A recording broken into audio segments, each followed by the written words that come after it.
The Rays, in their brief history, have never won 5 of their first 8. They're after a win tonight here against this New York Yankee ball club to grab the first 2 games of the series. And a great pitching matchup of Garza and Burnett. So settle back, enjoy it. It will be a full house by the time all the crowd gets in to the park tonight. And here's Gardner. Brett Gardner hitting .227. He played his way onto this ball club this spring. Had a very good spring for the Yankees. And they like his ability to cover center field. Leading off tonight, playing center. Here's the first pitch, and that's a strike to start it. We are underway. Tonight's game available in high definition. For a list of cable and satellite providers offering Sun Sports HD along with channel numbers, log on to sunsportstv.com. Little looper in the center field, and that's going to fall for a base hit. So Gardner reaches.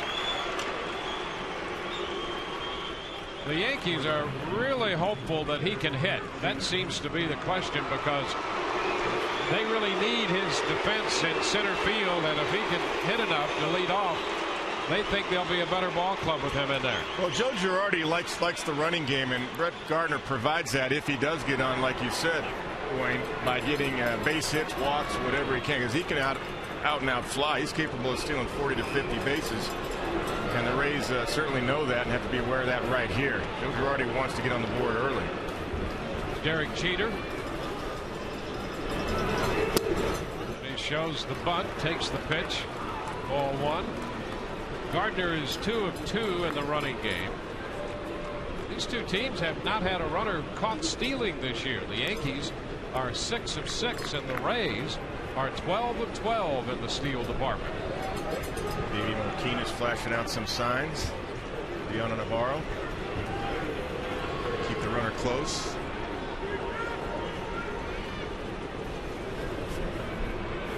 There goes the runner, and the pitch is skied foul up the right side.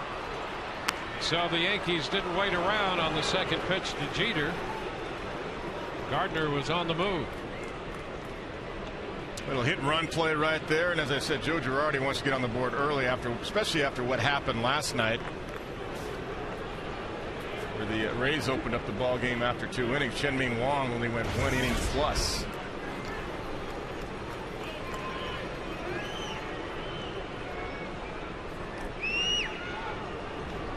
1-1 to Jeter. Gardner with a pretty good lead over there at first, and Garza holds the ball on it for a while and delivers, missing. 2 balls and a strike. Goes back to a running count, and any good base runner will tell you what stops the running game: strike 1, strike 2, because then you're in a pitch out situation. Right now, you're not in a pitch out situation. 2-1.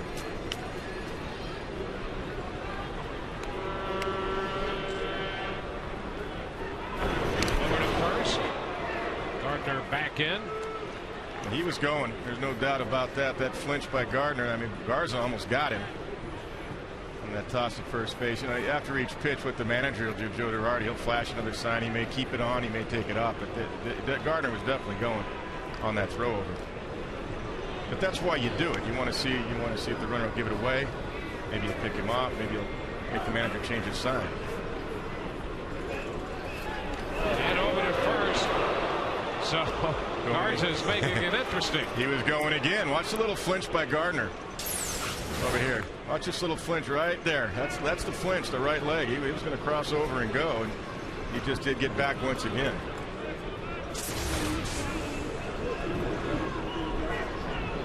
That's why pitchers are told to make the runner wait, hold the ball as long as you can. 2-1, and a little looper into right near the line. Gardner's going to go to third. And the Yankees set up men at first and third with nobody out. Jeter serves it just inside the right field line, picking up the hit. Now the Yankees didn't need a hit and run. The throw over stopped Gardner from going, but Jeter gets inside the ball as well as anybody and flips this one into right field in no man's land, and Gardner easily gets to third base with his speed. So an early threat for New York. Mark Teixeira will be up here. He's the big free agent signing in the lineup, along with the guy on the hill tonight, A.J. Burnett and C.C. Sabathia, who the Rays will not see in this series.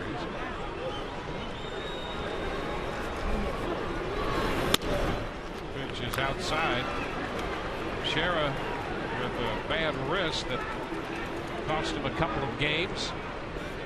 He had trouble against left-handed pitching, so sat out last night against Kazmir, and there tonight against Garza, hitting left-handed. Doesn't bother to share as much left-handed because it's his left wrist that he hurt. 2-0. That would be the big three, totaling $423 million for those three guys to join the New York Yankees. And all that just still doesn't guarantee a pennant. I mean, they're great acquisitions because the Yankees can spend that kind of money, but you still got to do it on the field. Broken bat on a foul ball. Look out. The barrel end of that bat winds up in the stands down the right side. The count will go to 2-1 as the bat exploded.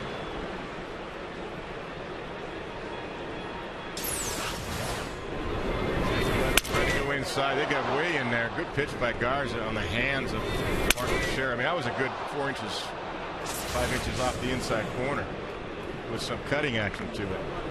That had to feel good on his left wrist too. The reason I say the left wrist, he doesn't bother him swinging left-handed because the lead arm is the most important, and his right arm, his right wrist is fine. That's getting the ball short with the lead arm.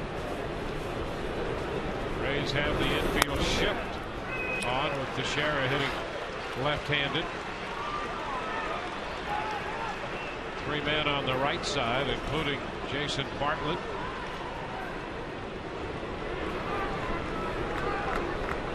Three and one to count.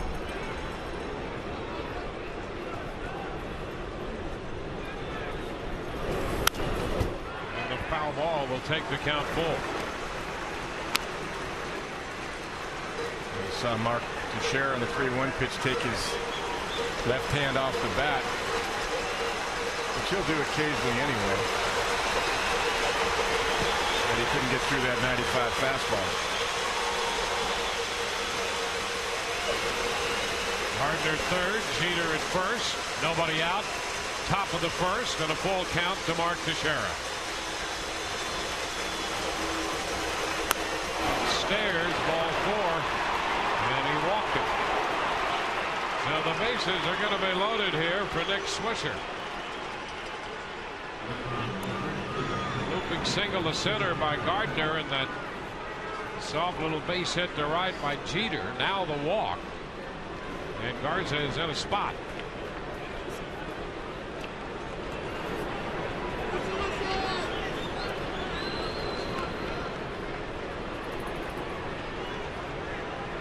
Swisher and Garza have faced each other only one other time. One official at bat. Swisher 0 for 1 against him.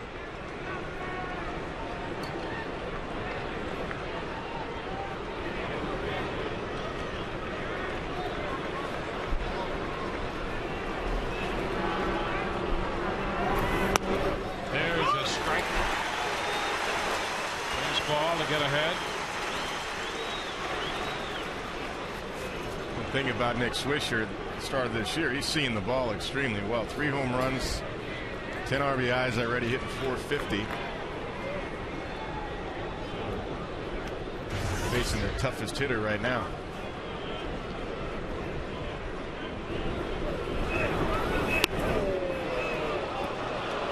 Trying to get that one to come in the back door, and Chris Guccione would have none of that. First curveball from Matt Garza. That's a pretty good pitch. You can see from this angle, center field shot, a little bit outside. Navarro tries to bring it in a bit to get Chris Guccione, the home plate umpire, to bite on it, but he wouldn't do it. 1-1. Back with the pitch and a foul ball. 1-2. Matt doubles up on the curveball. This time he got the outside corner. That's a good pitch. Not a whole lot Nick Swisher can do with that one. Outside corner. Excellent pitch.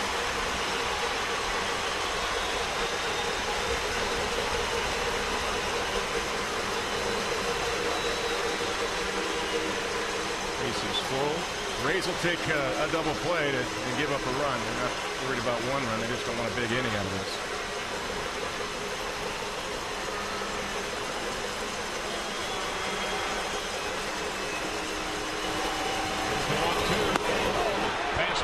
Inside.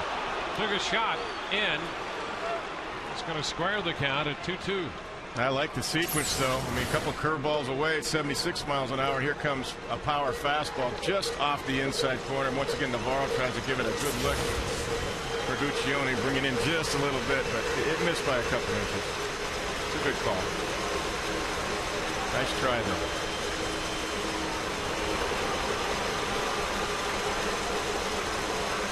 Big pitch, 2-2, and he just got a little bit of the breaking ball.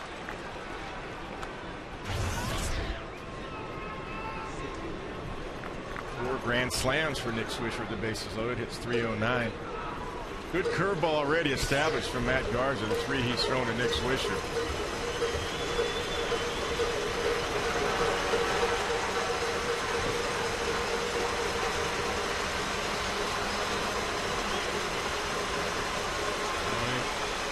The 2-2 breaking ball. He fouled it. 2-2 again. Fastball down, step through to third. Back in there is Gardner. Navarro went down to Longoria. Pickoff attempt there. Now the count is full. That's a nice design play after the pitch. Longoria see him breaking to the bag. Either guy can put that on. Navarro can put it on, or Longoria can put it on. Usually with the runner at third like that, Longoria sees the runner off and he gives Navarro a sign. He answers, and then after the pitch, Navarro knows that Longoria is going to be right there at third base to make a play for him.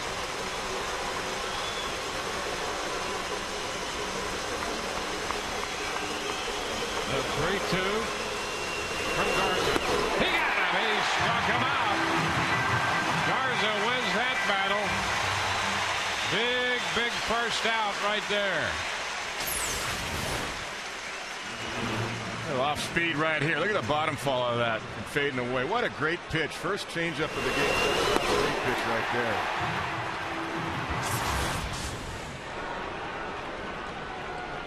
Pretty gutsy pitch. Oh, it's a great pitch. But, Nick Swisher saw three slow curveballs and he saw the fastball at 94, 95, and he gets 87, 88. Here's Posada.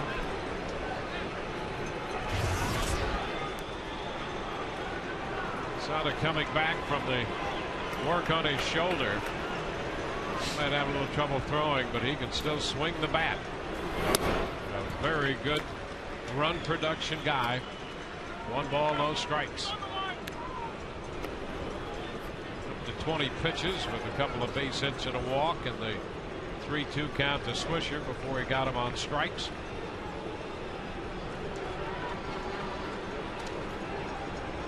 Posada 4 of 6 already with men in scoring position this year for the Yankees. There's a strike. 1-1.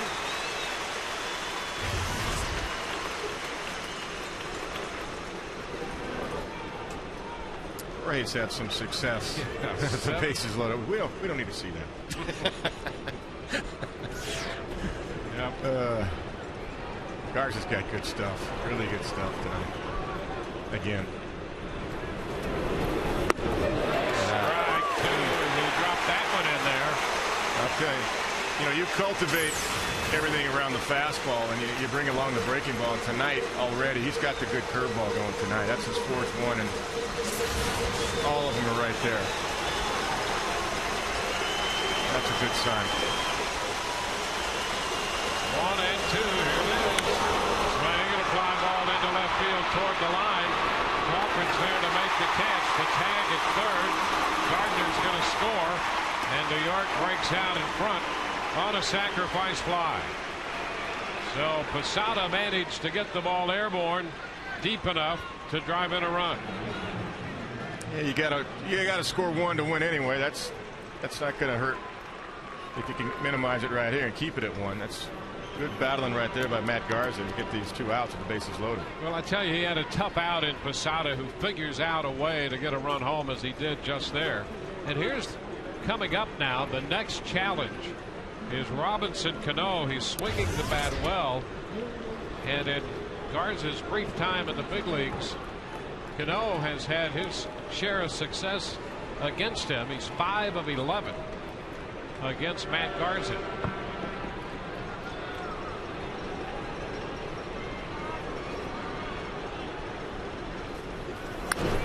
Fouls the first pitch fastball right back, strike one. Garza challenged him. Cano ready for that first pitch fastball, fouled it straight back. And there's the matchup. You see those matchups as a catcher. You look over the matchups. Managers look it over. Pitchers look it over. But you still got to go with your best stuff.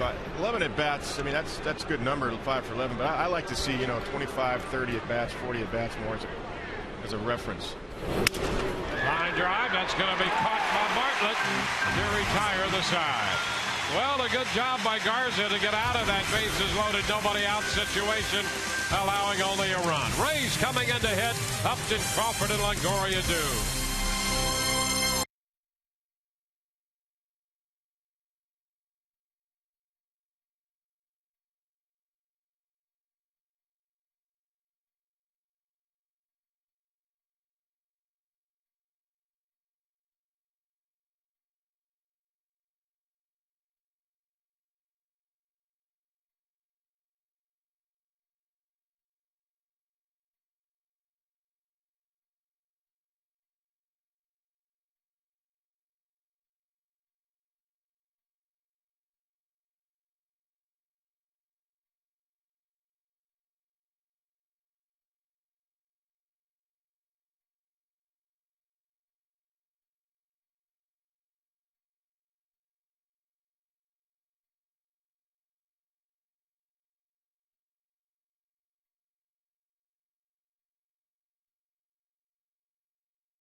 Brought to you by Checkers.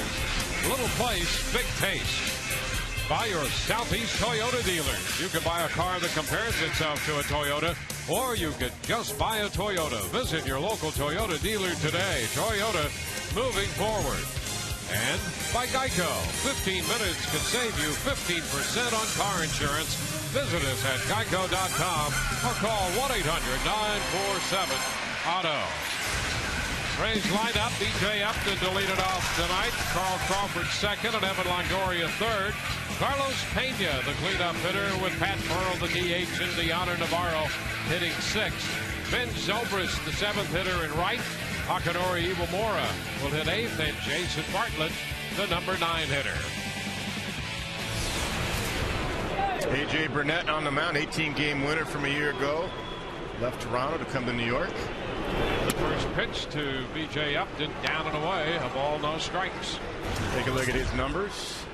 He won his first start as a Yankee. He pitched 5 1/3, gave up had 6 strikeouts, 3.38 ERA, 318 batting average against. Great stuff. 95 fastball, 96 good overhand curveball, strikeout pitcher.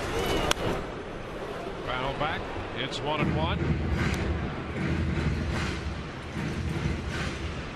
Well, Upton in that leadoff spot last night ran the count full in his first at bat, drew a walk and swiped second and third.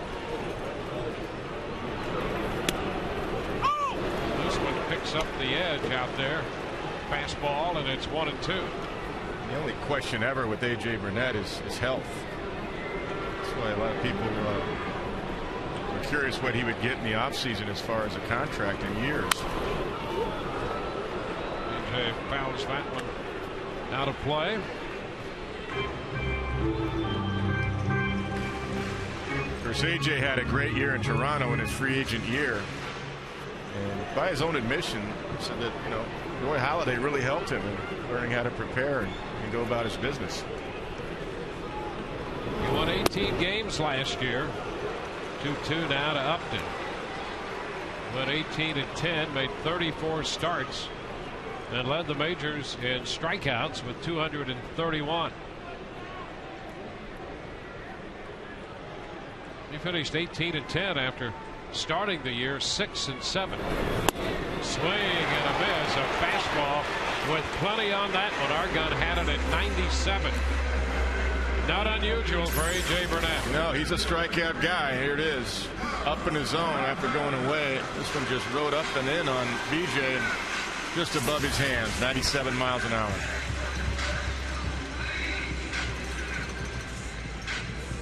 Well, here is Carl Crawford.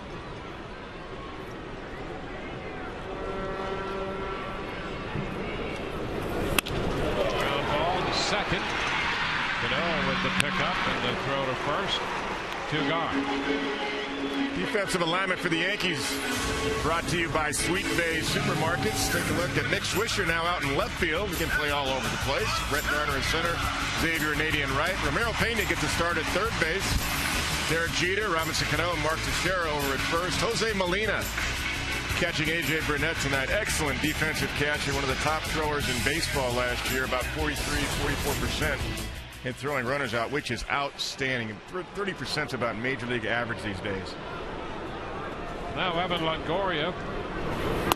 Evan off to a great start this year. Takes it for a ball.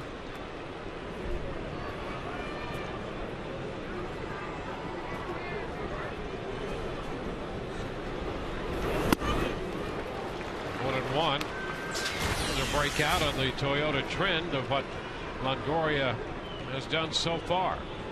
12 runs batted in, tied for first. He's hitting .467, leads with 5 home runs.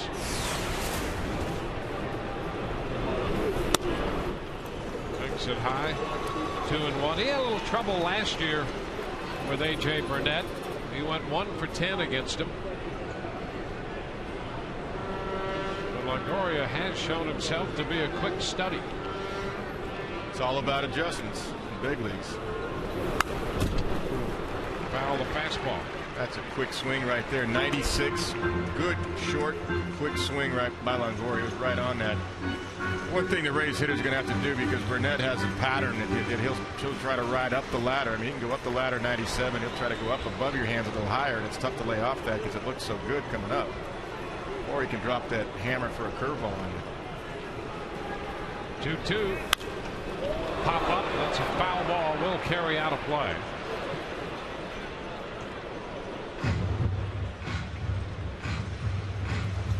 First two men have been retired.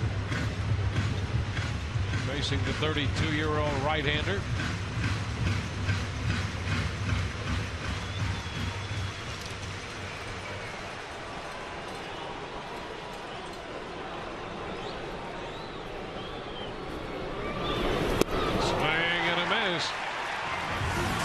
Ball got him. 2 strikeouts in the inning, and 1-2-3 go the Rays. We go to the second. 1-0 New York.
The first on a sacrifice fly by Jorge Posada. Matt Garza found himself in a bases loaded, nobody out situation and limited the damage to just the 1 run. He'll face the 7, 8, and 9 hitters here in the second inning, beginning with Xavier Nady.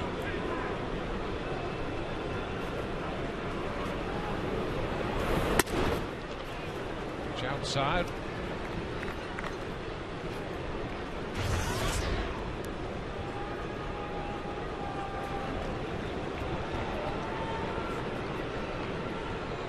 Matt Garza had a 25 pitch first inning.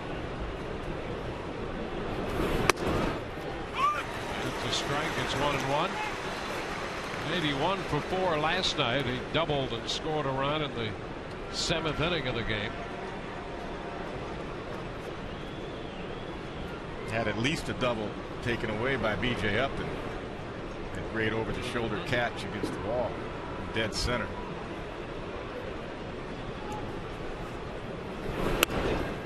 Strike on the outside corner. It's not a bad idea just to note from time to time where Upton plays. He's pretty shallow out there in center field. If you get some kind of perspective on where he is. And he went all the way to the fence on that ball last night. Nady hit. He had a tremendous jump and just glides to the ball. I mean, read the ball perfectly and then picked up the wall to see where he was at. Knew he had a few more strikes to go. A foul ball, and you know he's a young man and he's got a lot of confidence, but he was pretty humble about that. He said, "Nah," he said, "you know, the ball caught me, really." Now, that little peak right there that you see looking at the wall, that's really important for an outfielder. You got to track the ball first off the bat, and once it's at its peak, then you got to take a quick look at the wall to see how many strides you have left, and he knew exactly where he was at. Tremendous catch. Nady's out on strikes. Strikeout number 2 for Garza, the first out here in the second inning. Nice hard breaking pitch right there. You can experience a Rays game right there from the all-inclusive Whitney Bank Club with extraordinary seating, luxurious lounge and dining areas. The Whitney Bank Club features upscale full menu buffet and inclusive drink options. Call 888-FAN-RAYS or go to raysbaseball.com for more information on how you can spend an evening in the Whitney Bank Club. Yeah, that last pitch was a slider, and I think now that I think about that, one to Nick Swisher, I believe, was a slider. You know, he throws 86, 87, but it drops like almost like a split. He gets on top of it so well. It's Pena playing third base tonight, hitting left-handed here. 1 ball, no strikes. He's thrown 2 of those pitches, both for strikeouts. One to Swisher and this last one to Nady. It's just nasty stuff. Filthy.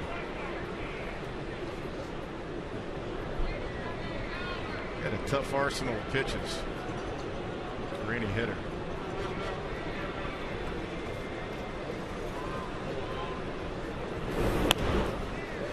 And a strike. Well, he's got the 4-seamer and the 2-seamer, and then that slider, and he's also time to time show you that change, but that had great depth on it right there. That's the one to Swisher, that first. It was a little slider, and that's the same pitch. That's the one to Nady. But he throws it with such great arm speed, and his fastball's so good. It's about 6-7 miles an hour slower with great arm speed, and it has that nice cut to it. And the hitters get fooled. Then what's great about it, he's got that 76 curveball too, that 12-6 type curve. That one in on Pena, and he fouls it. It's 1-2.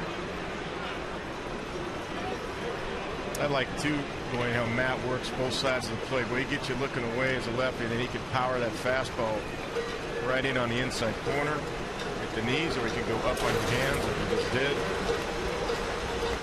If you're a hitter, you got 4 or 5 pitches to think about. You gotta look for one and try to adjust when you have 2 strikes. That's tough to do.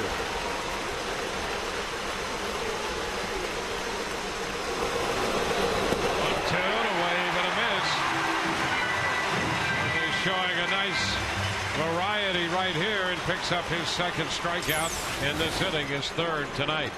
Yeah, the curveball's been on from the first one he threw to this point. That's about the fifth one he's thrown. 12-6. Top of the hands on the clock, right to the bottom, right off the top, straight down.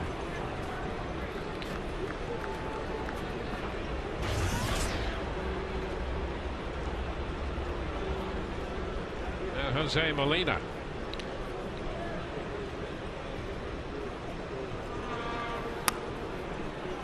Down and in. 1 ball and no strikes. And Garza, like a lot of pitchers who have good arms with that two-seamer. If he gets that down consistently, he gets great movement on that pitch, which also adds just another tremendous element to the overall picture.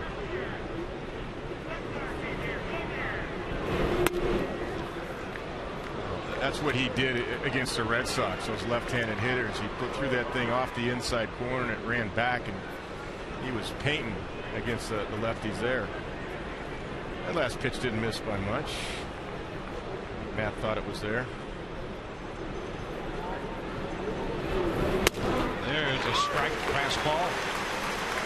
2-1. He powered that one in there.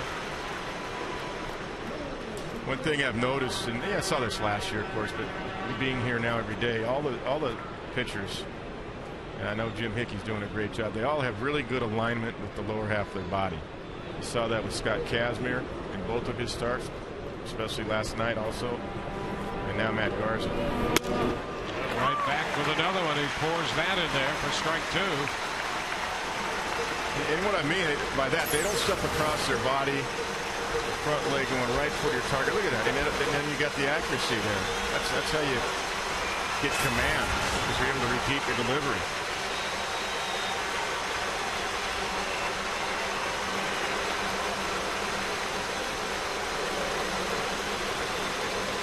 Now the 2-2 delivery. Struck foul down the right side. You know, I think of guys like Dontrell Willis. I don't mean to get off the subject, but you look at deliveries like that. Yeah, you can have success with deception, but you're going to be inconsistent eventually, and that's what's happened to him. And now he's totally lost confidence. The Rays staff, I mean, all the starters and all the guys I've seen, I mean, the mechanics are really, really sound. Stuff speaks for itself. 2-2, and a chopper to short. Bartlett has this one, and it's a 1-2-3 second. We're through an inning and a half. We go to the bottom half of the second. Carlos Pena had a big night last night. 6 RBIs, including a grand slam. He'll lead off the home half of the second.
Welcome back to Tropicana Field.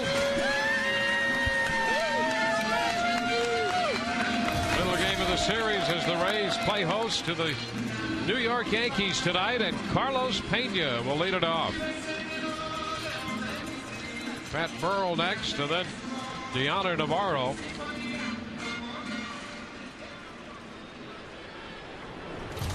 A.J. Burnett set to go back to work.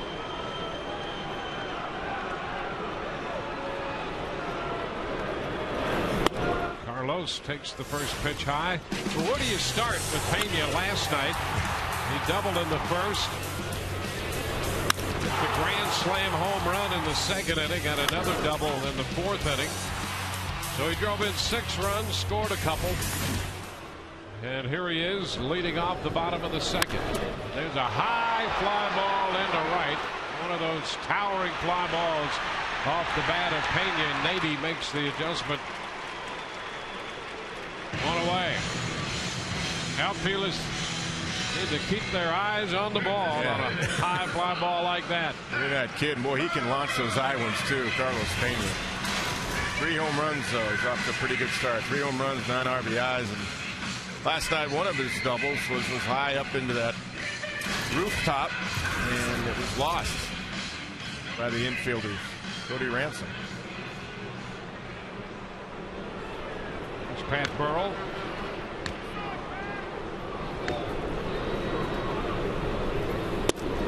How about that breaking ball? That's nasty. Strike one. Wow. And this guy, there are times when you just think he's unhittable. Such a great arm. Another breaking ball. This one is low. It's 1-1.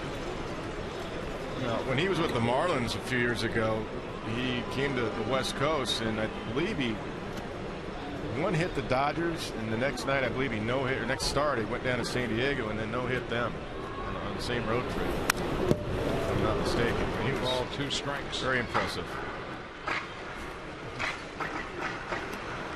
Well, he's capable of doing that every time he goes out there. I mean, he's one of those guys that you have to at least think about the possibility with him.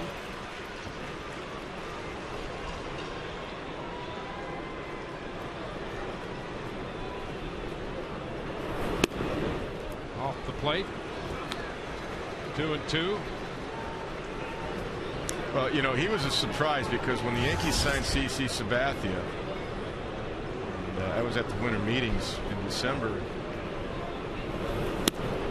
Most people thought the Yankees were done. They got Teixeira, of course, a little bit later, but all of a sudden, there's CC, who's not pitching in this series. Then all of a sudden, they get A.J. Burnett, and the Braves, you know, really wanted A.J. Burnett. And every time the Braves tried to make a deal, the guy would end up signing somewhere else. They thought they had Roger for call. He goes back to L.A.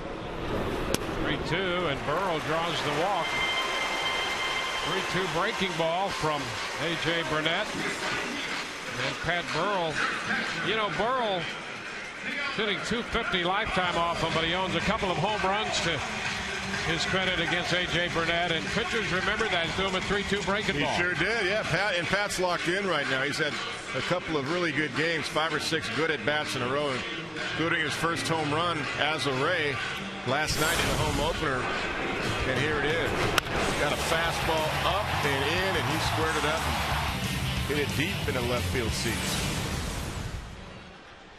Well, you have to like the power and his ability to work counts. He sees a lot of pitches up there. There's a bunt attempt by Deanna Navarro. That's a strike. Rays made a move with their roster. They put Sean Riggins on the disabled list. He'd come up with a little tendonitis in his throwing shoulder. And Michelle Hernandez has joined the club again, coming up from Durham. And Sean had a real nice start catching Matt Garza in Boston, and even helped himself, had a home run to go with it. It's a strike to Navarro. 0-2. You know, Burnett throws a hard curveball. 80-81. That's a hard curve. That's power put away type curve. I mean, now you can bounce that thing on the plate. And Jose Molina is excellent at blocking balls behind the plate. like you're going to power a fastball in. Upstairs, a ball and 2 strikes. You're right. And not that Burrow's going to be going anywhere, but we saw the Rays running game last night against Posada with Long on the mound. And this guy can keep a running game in check, Molina. He can flat out throw a quick release and accurate with his arm. I mean, his brothers are great too. Yadier is great, Benji's great, but Jose, there's the curve Hard talking curve about. at 93. Second out of the inning, or at 83, I beg your pardon. Second out of the inning. Be sure and stop into your local Hess Express and pick up your 2009 Rays pocket schedule. That includes a $5 off coupon for a pair of tickets to see the Rays on Saturday nights. Hess Express is a presenting partner of the Rays 2009 Summer Concert Series. Kind of like that. I like that couple of groups. It's going to be fun. I think I read the Beach Boys are coming later. I'm a Beach Boy guy growing up. Yeah. They're going to be. I think they're going to be the anchor to that series. It's a foul ball by Ben Zobrist to strike.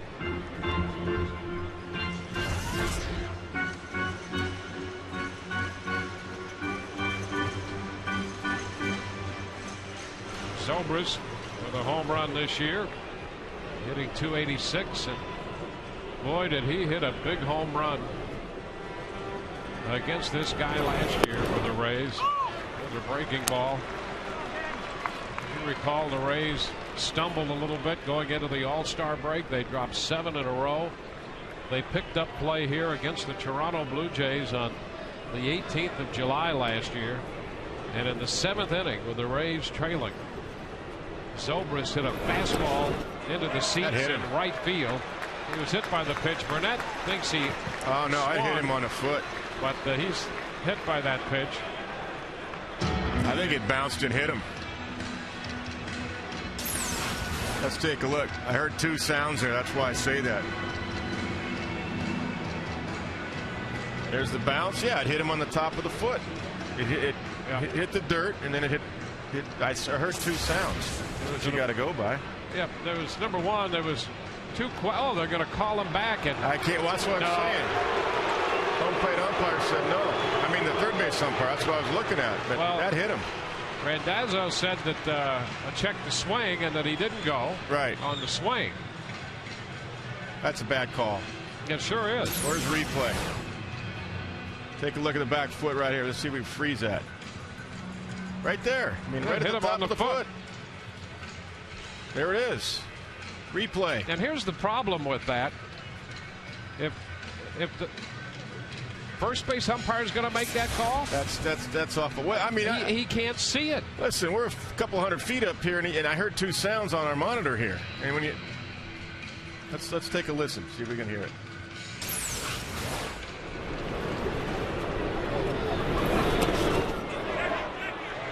It's like a kid throwing up, or like a handball, you know, boom, boom.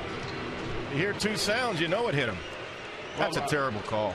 That's awful. And my concern with that is that the first base umpire makes the call. How's he going to see if that ball hit him on the top of the back foot? That's terrible. You can't see it from there. And if you're going to overturn a call, you better make sure. You better be sure, absolutely sure, if you're going to overturn a call. Yeah, there's no guessing involved in this. And there's no logic in the process of making that decision. Listen, Ben wants to hit, but it hit. I mean, that's, to me, I mean, the sounds alone would tell you, because you hear that as a catcher and as an umpire. Yeah, there's ball 3, and now the count is full. The first call by Burnett was to ask the third base umpire if he swung, which he got a ruling on that he did not. But boy, I'm really bewildered by that call. Well, maybe he'll hit one out like he did last July. Whoop, strike 3 called, and so that's going to retire the side. Well, Rays leave a man, and we're at the end of 2. It's 1-0 New York.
On to the third inning we go.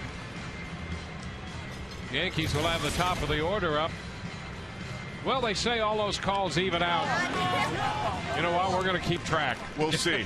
We'll see, because A.J. Burnett doesn't need any help, and he got help on that one. And, you know, what I'm talking about is if you didn't see it hit his foot, you're behind home plate, at least you got to hear the sound, because that, I mean, I caught all my life. That's, umpires will tell you that. I would tell you that as a catcher, and just did. When you hear two sounds, you know it hit something. Brett Gardner. Pitch is in there for a strike.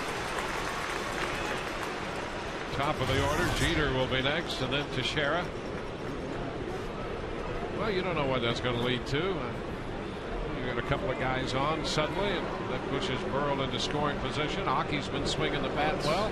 He gets a base hit. It's a tie game. It's a big thing. That's a big call. 1-1 to count. You just hate to see that introduced into the battle between two very good teams here. Well, if you got replay these days, I mean, to me, that's something that should be reviewable. I know it's on boundary calls and all that, but you know, that could be a big play in this game, the way that Burnett's throwing right now. 1 ball, 2 strikes. Yeah, this guy, he doesn't need help. He can be tough. But I just don't like that it was overruled, because the home plate umpire, Chris Guccione, did nothing, and he didn't stop Zobrist when he went down to first base. Well, unless he's got X-ray vision that he can see right through Zobrist's leg. I don't think so. I mean, you know, that's the only way you can overrule that. 2-2 now.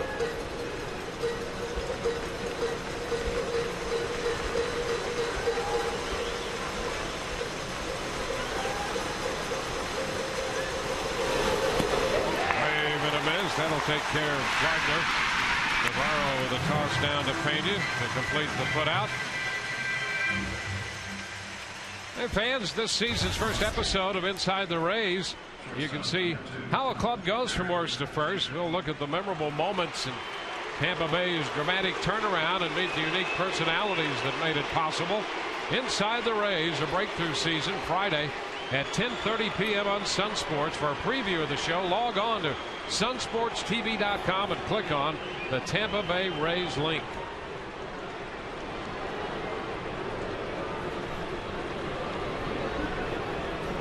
Now Derek Jeter. Ground ball to short. Bartlett will make this play. 2 up and 2 down.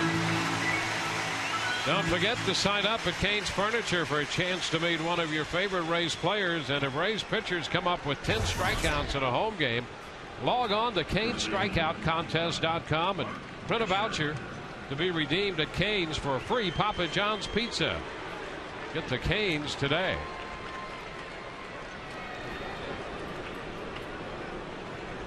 Mark Teixeira.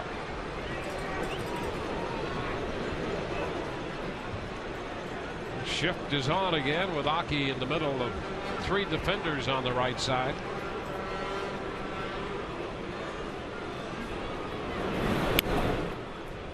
Pitch drops over, too low. Well, Garza, tough inside the East last year at 7-4 in 15 starts with a 254. And 7-3 in 15 home starts last year, where he posted a 2.89 earned run average. He's working up a good lather now. 96 on that fastball. You know, with Mark Teixeira. One thing Mark does, he does work the count well.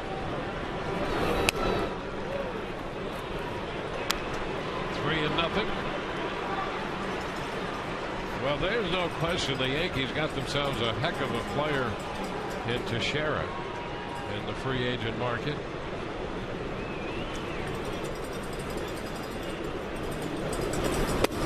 There's the strike. 3-1. He had some great years hitting at the ballpark in Arlington, Texas. 3-1 right now. Fouls it back as Garza challenged him with a fastball. That's good old country hardball right there. Let it fly. Power on power. 96 up. Good fastball by Matt Garza. Well, he's had a lot of success. 3-2. Throwing that slider and the curveball. But he's got it all going, so I mean, he could throw anything right here.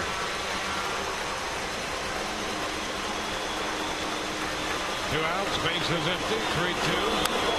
Shara lifts it foul and back out of play. Another fastball.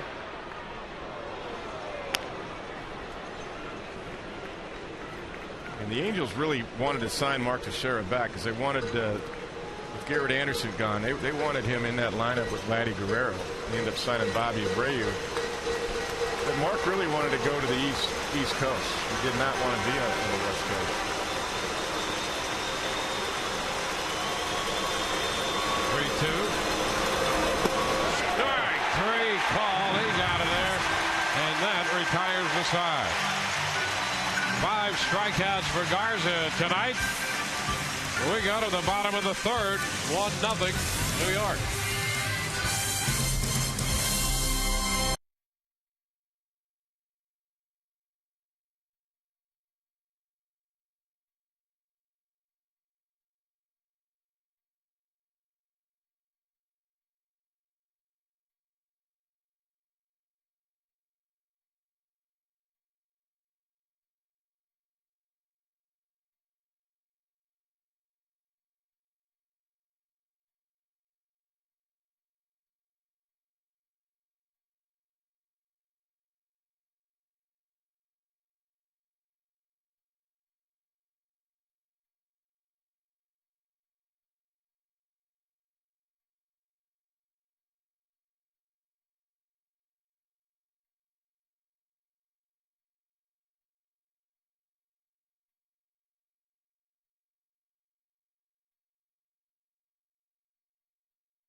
Rays handed out their championship rings earlier. If you missed it on our pregame coverage here on Sun Sports, a replica ring going out to every fan in the building. Got a couple of willing models over here. Chandler Parsons, Nick Calathis from the University of Florida basketball program.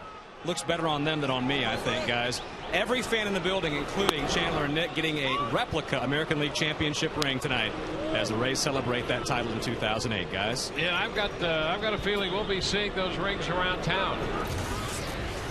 Those are great accessories. There's Hockey with a chopper out to second. Cano makes the play. And on a 0-1 pitch, Iwamura is out number 1.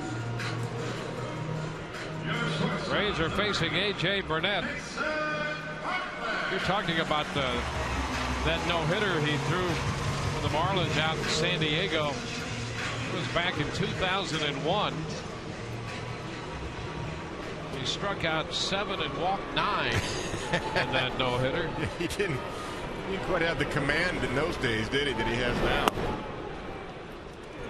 Mason Bartlett takes a breaking ball for a ball. As I recall, he threw mostly fastballs in that one and just a handful of breaking pitches, off-speed pitches. And you could see where a hitter might be nervous with a fastball in the neighborhood of 97 and the guy walked 9. Yeah, he was conveniently wild. Yeah, they're not going to dig in up there against him.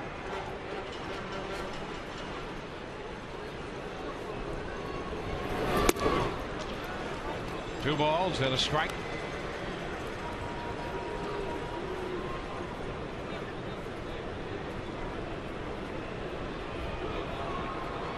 Rays have had one base runner. That was the walk drawn by Burrell. We're in the third. Bartlett takes it upstairs. Bartlett has been swinging a good bat lately. He's ahead in the count here, and he has a history of success against Burnett to the tune of 357, including a home run. Hey, you take that. He pops it up this time on 3-1. Backpedaling Cano. 2 gone. 2 up, 2 down in the third. Get in on the 2009 Rays action with exclusive on-field seating with your group of 50 or more at the Checkers Bullpen Cafe. Available dates are filling up fast, so act as soon as possible to make your private group reservations right behind the Rays bullpen. Call 727-825-3406 or go to RaysBaseball.com. B.J. Upton stepping in.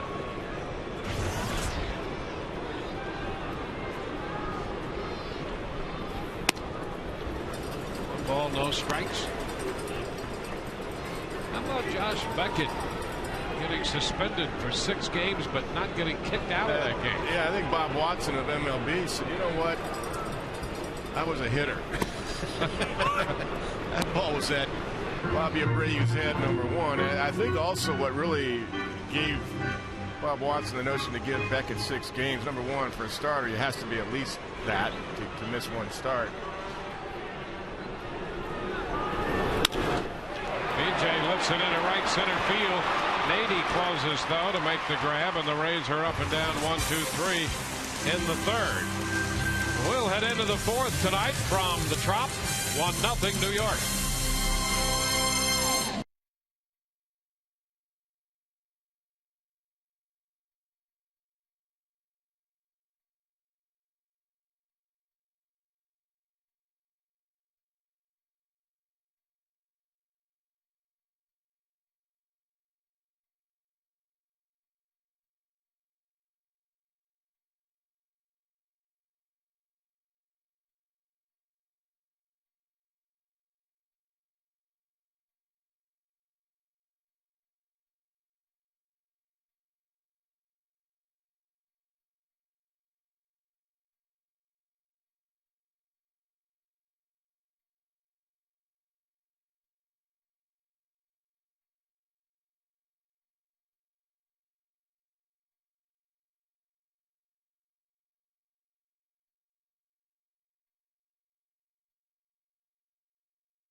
Welcome back to Tropicana Field.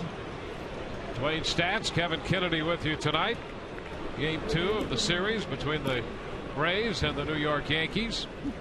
Rays winners last night 15-5. But Watson with us tonight as well.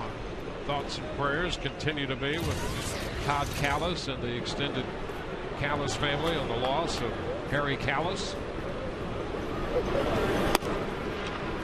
Swisher takes the pitch high. The ball to no strikes. Same 2 teams tomorrow. That's a 4:08 first pitch.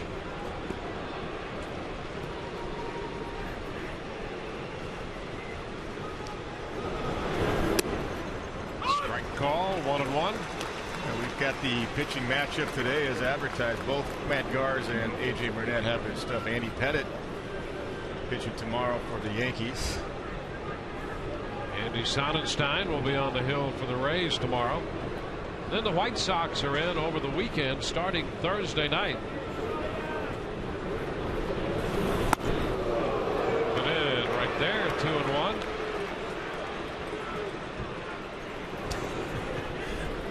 That was a Josh Beckett, Bobby Abreu shot.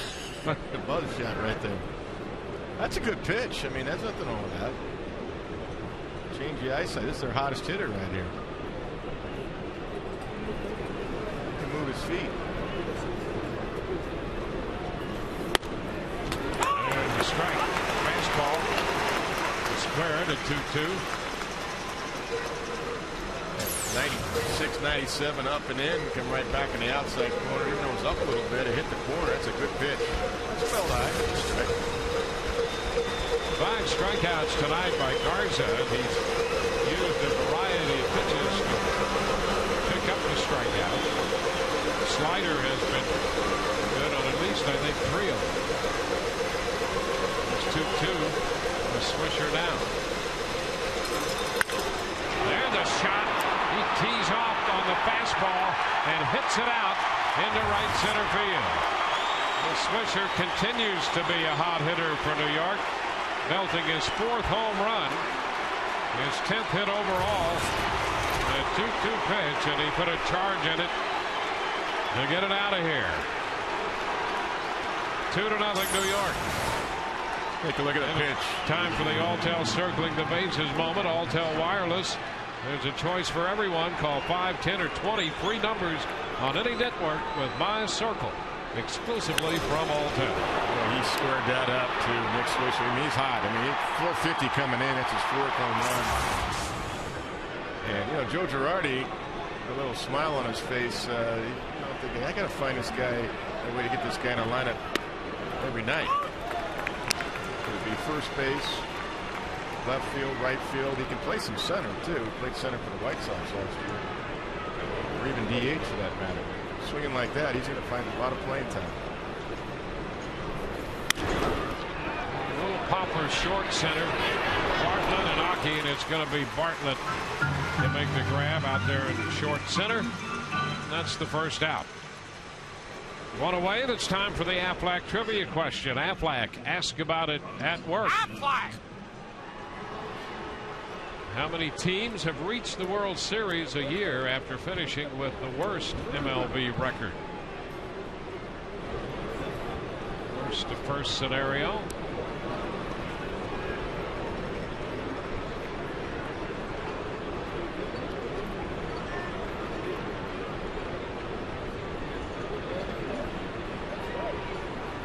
That's Robinson Cano. Strike. You know, there was a time not so long ago when a ball hit like Swisher could damage Garza's performance. But you know, he appears to have taken that in stride. He's so competitive, and that's one of the challenges when you get a guy who is that competitive and really a perfectionist in some ways about how he puts pressure on himself to perform. I like guys that care. I mean, that's the one thing about it. Yeah, he shows emotion, but he cared. That's what I like about it. And he was channeling it the right way, which is what he's doing. He's trying to do that, and did that last year with some of the things that he went through. Well, we always around here. We always, when somebody hits a home run, you think about there are great pitchers who gave up lots of home runs, and we run into Robin Roberts from time to time. And, well, you don't get much better than he was. He'd give up a home run here and there, but he'd hang around and win games. You bet. And you know, Catfish Hunter got the rest of his soul. Talked to him one time about it. He goes, "Yeah, give up a lot of home runs. As long as they're solos, you're okay."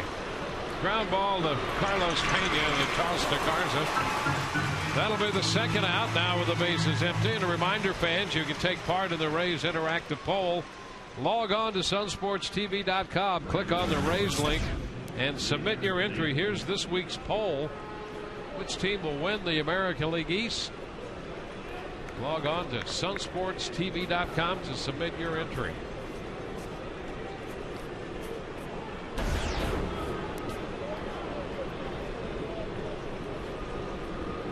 Was there a team missing on there? I noticed that. And I was looking for E. Yeah. I mean, did they move out of the division? I think it's or what? a trick question.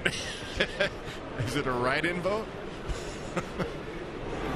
I was about to telestrate and write it in.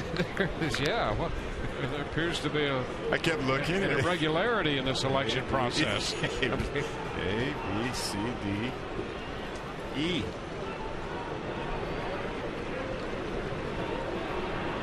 One ball, no strikes to Nady. Over the mound. Bartlett to first. Nady's out.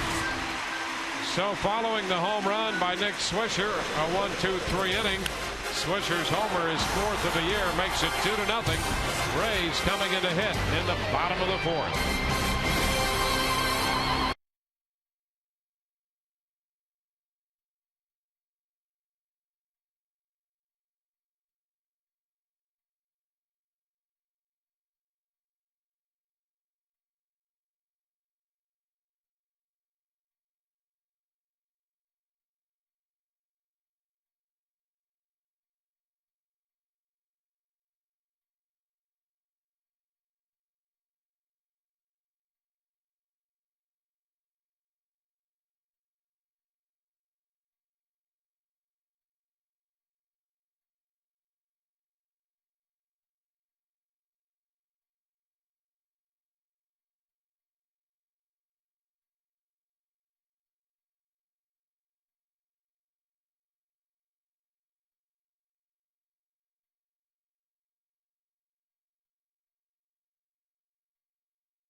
Brought to you by Subway. Play hard, eat fresh.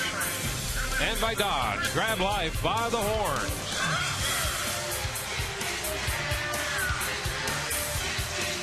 Full house tonight at Tropicana Field. Sell out last night. The Rays were winners. And a head-to-head battle right there. Game 2 of this series. It's Carl Crawford. Breaking ball, starting the bottom of the 4th, and that's in there for a strike.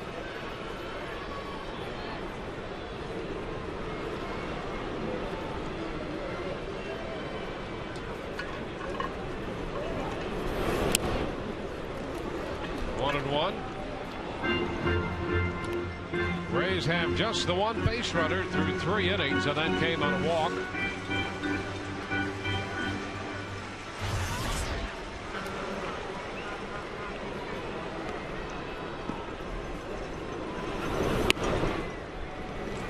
Ball, 2-1.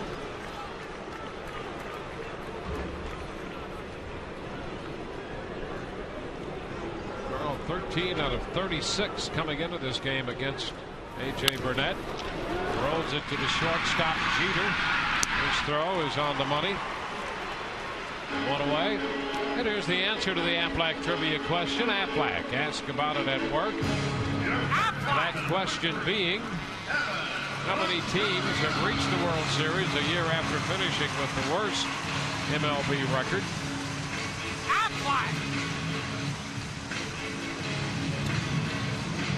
The Braves, when they started their long run of success, and the Rays starting what they hope will be a long run of success as well. That is hard to do. Evan Longoria bounds it back. That's a strike. That's hard to do because you can't do it all from going outside an organization, buying players and making trades. But the Rays did, as far as a big trade, getting Matt Garza and Jason Bartlett and improving the defense. A strike call on a fastball. Well, Burnett had thrown a lot of breaking stuff, and then he comes back with a mid-90s fastball. Just to remind you. 0-2 the count.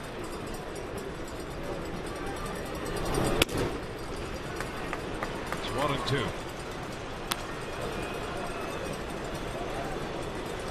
Yeah, this is one of those nights where you really can't afford to give up any more runs as long as Mark Burnett's on the mound. Down goes Longoria. That's another reminder. Fastball up and in, 2-2. Kind of return the favor there on the buzz to Nick Swisher. Molina sets up in, and that was intentional. I mean, that's where he wanted to go. He wanted to come back up and in.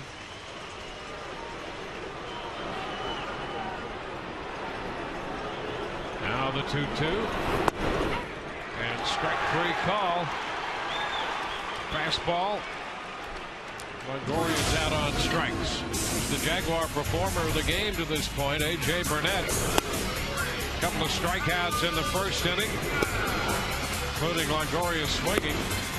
2 more, Navarro and Zobrist in the second. And Longoria out here. Check out the new R Performance vehicles at your local Jaguar dealer or on JaguarUSA.com. That last pitch to Evan Longoria was the hardest of the night, 98 miles an hour. Carlos Pena takes it down.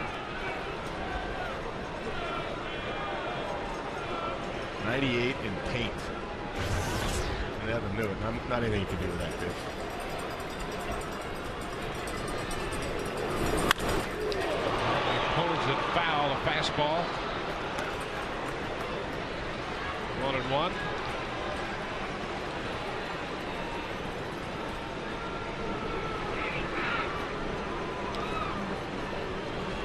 Well, A.J. Burnett had something of a reputation of being a second-half pitcher, but he's on the ball pretty good here early in the first half of the season tonight. He really is. He's got it all. And he's throwing 95, 96, 97. Both sides of the plate. You just got to look like right here, 2-1, and look for one pitch, look for the fastball, and try to square it up. He's basically throwing the 2 pitches, fastball, curveball. Ground ball, breaking ball. Teixeira takes care of that. So the Rays are finished in the 4th inning. 1-2-3 they go. Through 4, 2-0 New York.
On to inning number 5. New York with a run in the first and another run in the fourth. Posada's sacrifice fly gave them a run in the first inning, and Swisher hit a leadoff solo shot in the fourth. Here's Romero Pena, switch hitting infielder, playing third base tonight. Short is on the bat, draws Longoria a bit closer. 1 ball, no strikes. Jose Molina will be next, and then Brett Gardner.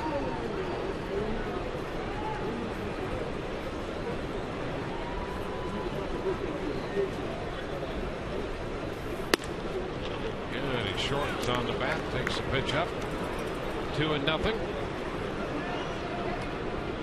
4:08 start time tomorrow, and then Thursday against the White Sox at 7:08. Friday, by the way, is a 7:38 start, and then Saturday back to 7:08, and the day game on Sunday at 1:38.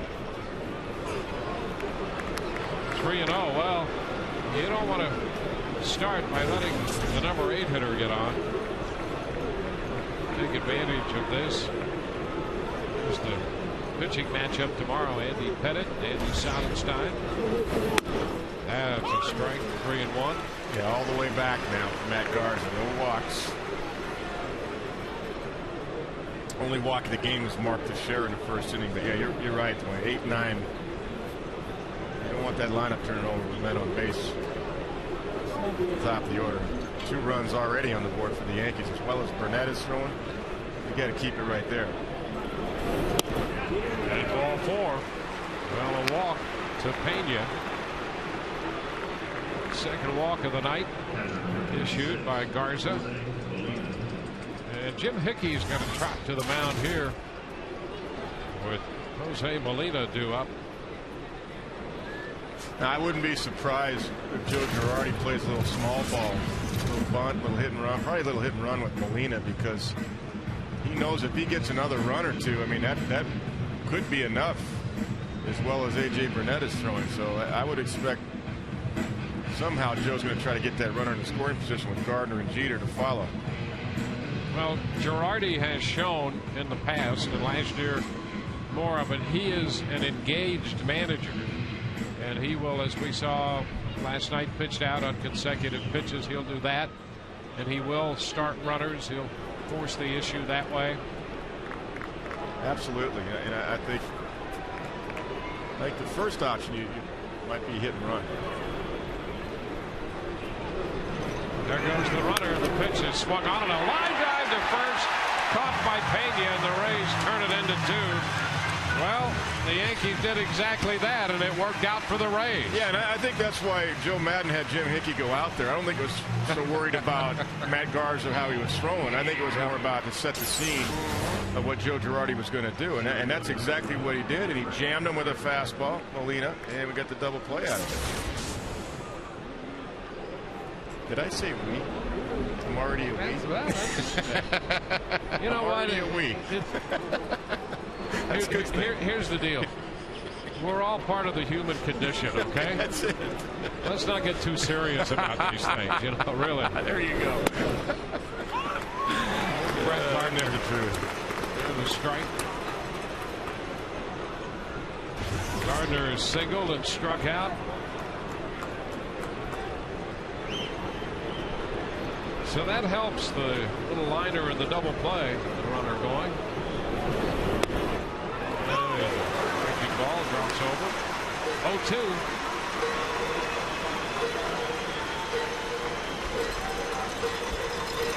Two outs in the fifth. There's a couple things you can do when you think a guy's going to hit and run. You can either pitch out and not send your pitching coach out there, or go in there and say, just pound the heck out of them in the first pitch and see what they're doing.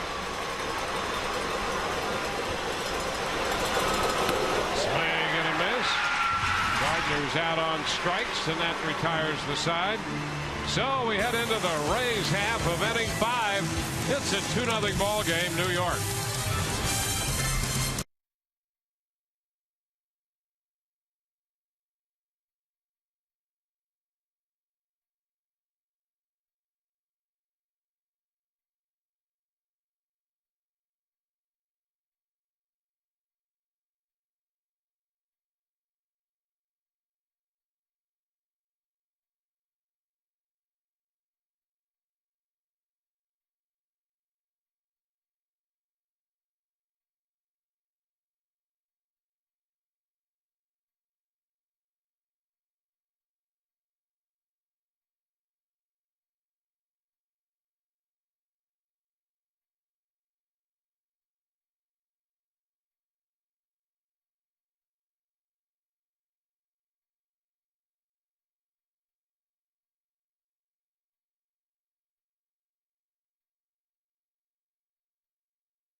Fifth inning has been a tough night so far against A.J. Burnett. Pat Burrell will lead it off. Taps it to third. Pena scoops with time, and he makes the throw to first. One away. Fans this season team up with the St. Petersburg Times, the local newspaper with one of the top 10 sports sections in the country. To subscribe, call 877 The Times or visit TampaBay.com.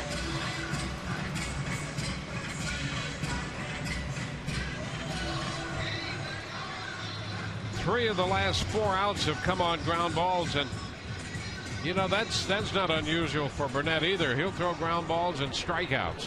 Yeah, he's on his game tonight. I don't blame Pat Burrell for jumping on the first pitch, because when AJ gets ahead, I mean, he's been lights out. Breaking ball that stayed a little wide as it approached the plate. 1-0. Deanna Navarro 0 for 1. One of the 5 strikeouts posted by A.J. Burnett. 1-1. A little bit out of the zone right there. 93 down. That's what you got to do. You get that first fastball from him before it gets too deep in the count. You got to try to jump on it.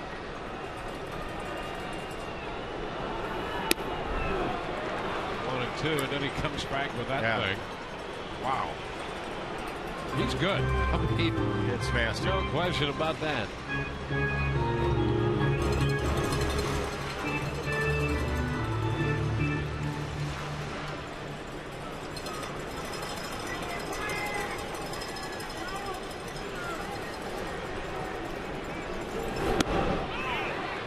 Navarro went around on the appeal.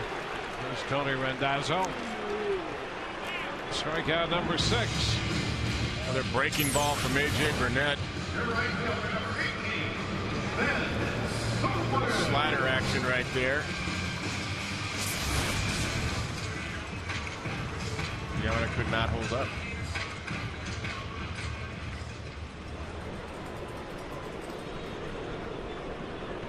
Well, here's Ben Zobrist. Been called out on strikes his last time. Pitch is outside.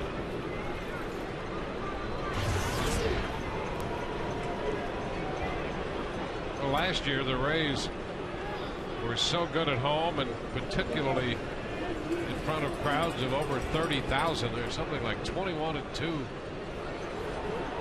A big house here tonight. 2-0.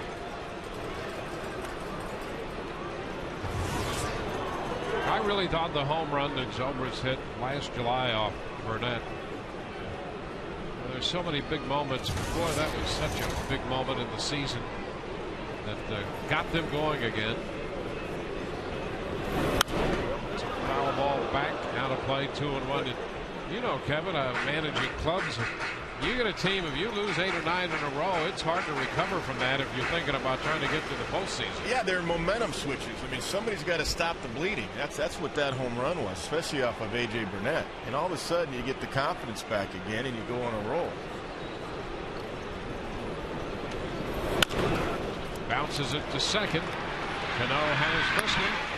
And the Rays are down 1-2-3. That's 11 in a row, retired by Burnett through 5. 2-0 New York.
Yankees scored a run in the first and added another one in the fourth. A home run by Nick Swisher. He's due to hit third in this inning behind Derek Jeter and Mark Teixeira.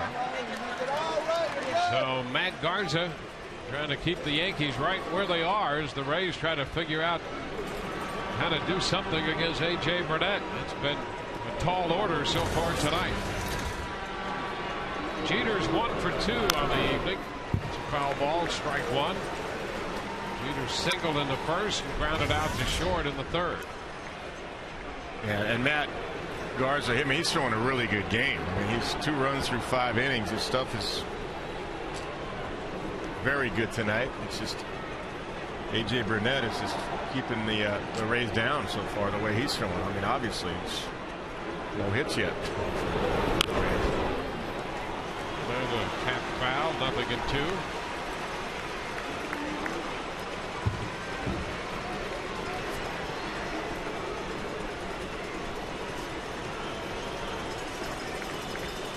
But I mean, if you keep the game right here, you still got 4 innings of offense to play with. Get a base runner or 2, it becomes a ball game. Gotta put that 0 up there first, though. Now the still 0-2.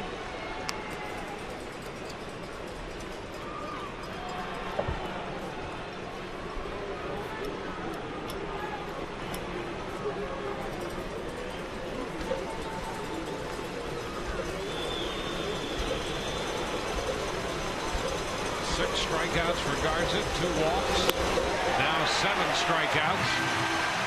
He threw a heck of a pitch right there, just disappeared on Jeter.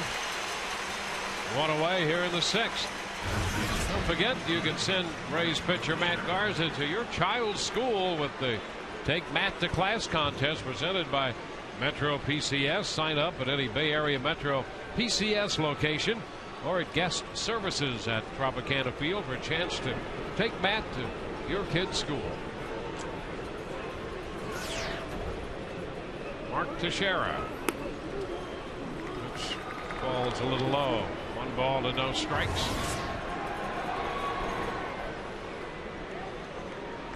Yeah, toughest inning was the first, 25. Ever since then, Matt's been just fine, 15 or under. You like to keep it around 12 to 13. Nice job. Back with first, foul, and it's a 1-1 count. As Jim Hickey talks about pitch efficiency, about 12 pitches per inning, and that takes you deeper into the game too, and saves your bullpen. And Matt's doing that. I mean, he's into the 6th inning. His stuff is still very, very good. Just over 80 pitches here. 1 out into the 6th. 2-1.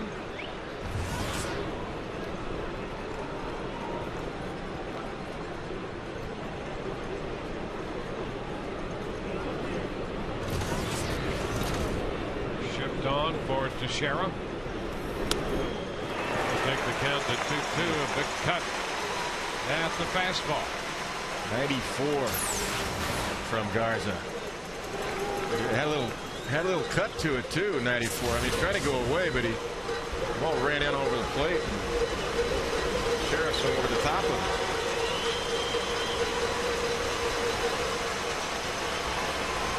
Shift still on. The 2-2. Low fastball.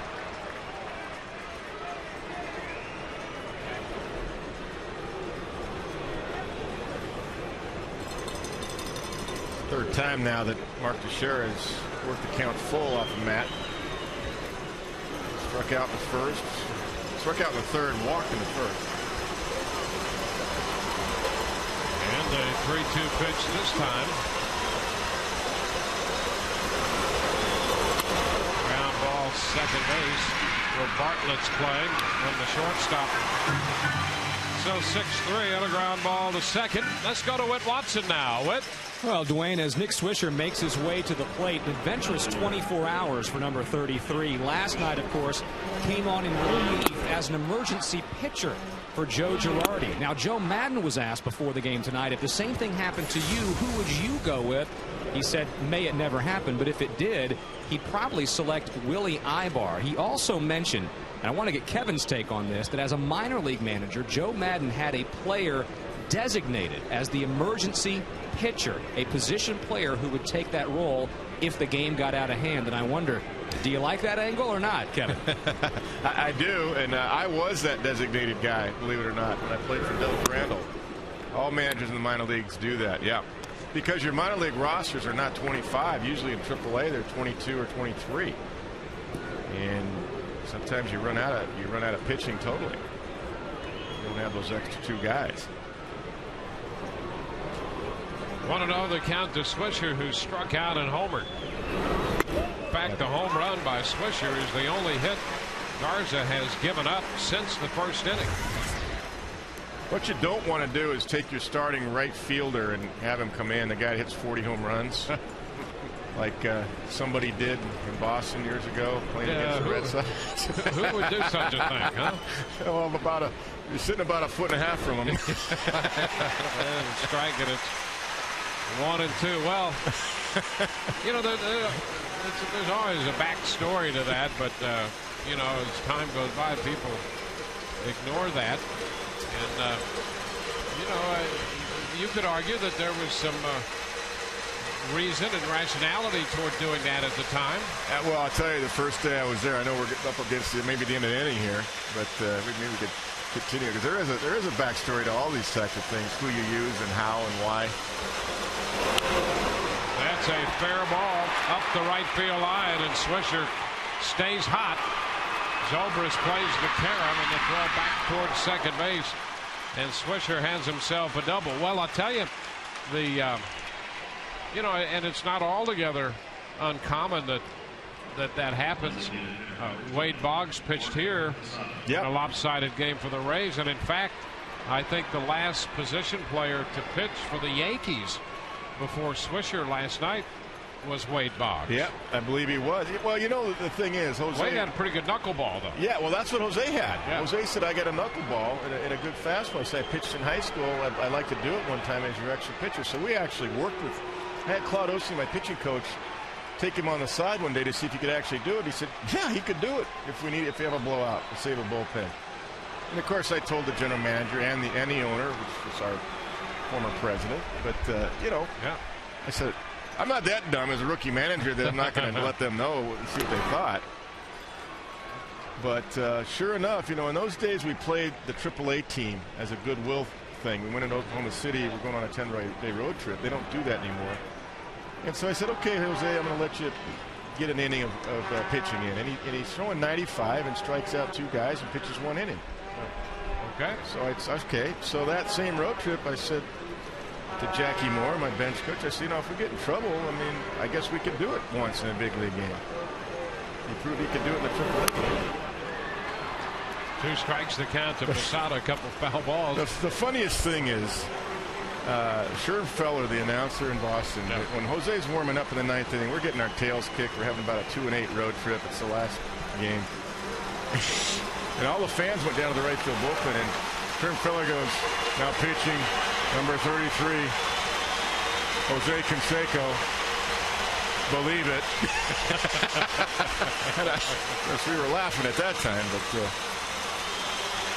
anyway, it happens.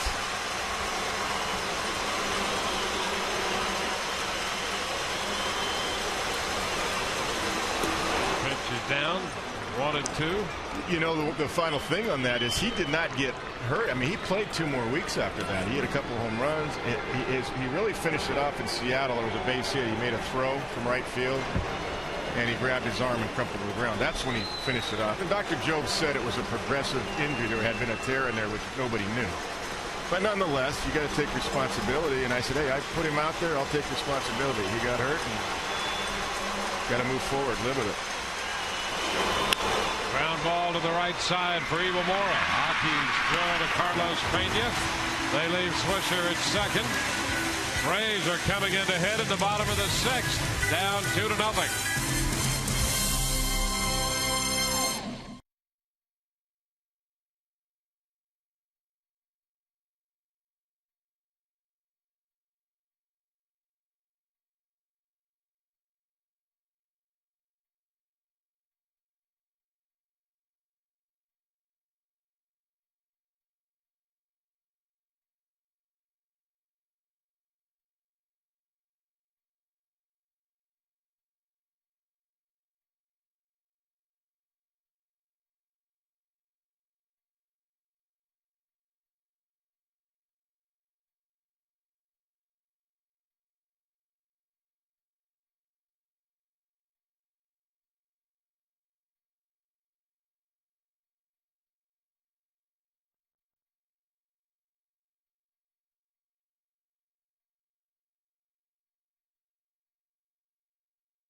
Sixth inning, time for the Coors Light freeze cam. Big swing by Nick Swisher to open the fourth inning as he hit one out, his fourth of the year. That was the Frost Brewed Coors Light freeze cam. Home run made it 2-0. That's exactly where we are as we head into the bottom of the sixth. Akinori Iwamura leads it off. The Rays trying desperately to get something going here. One strike to count. The only base runner the Rays have had was the walk to Pat Burrell. That was with one out in the second inning.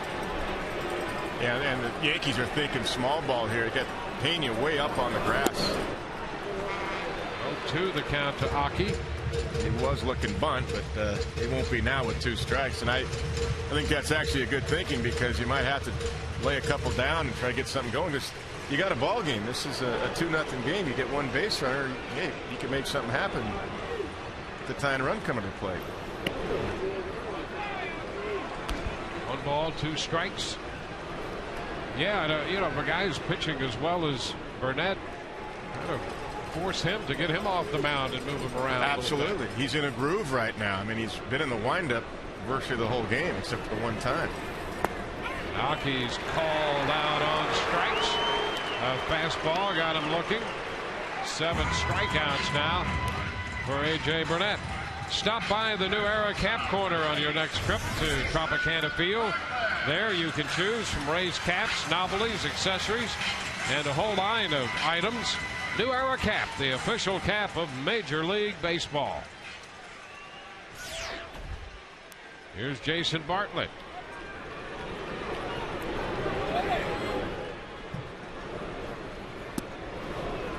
Ball disappeared on him.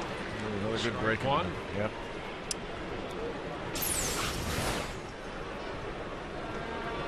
First pitch. Slide ball action.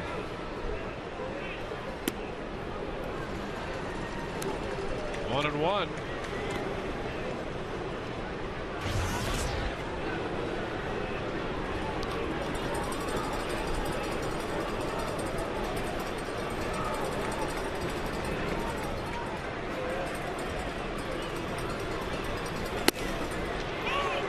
Strike. 2 strikes.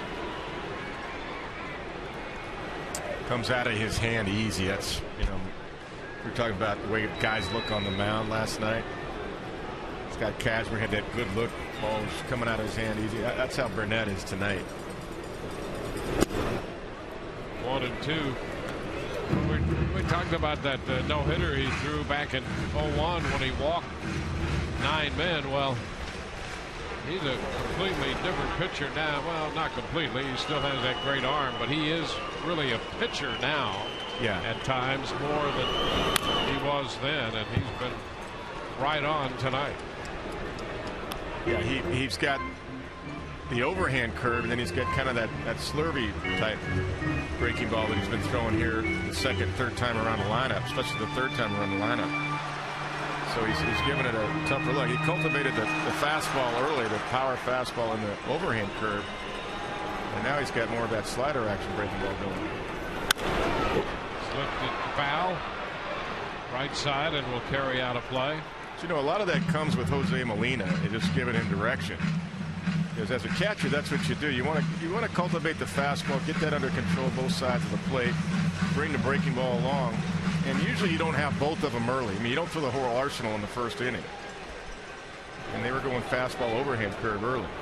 The fly ball back into left field. Swisher turns around and is there to make the catch.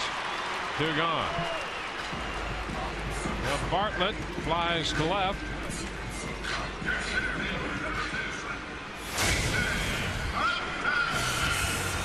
Take a look at A.J. Burnett's stuff tonight. That's the power fastball that he got going early. Got B.J. Upton. And there's more of the power fastball there. Another breaking ball.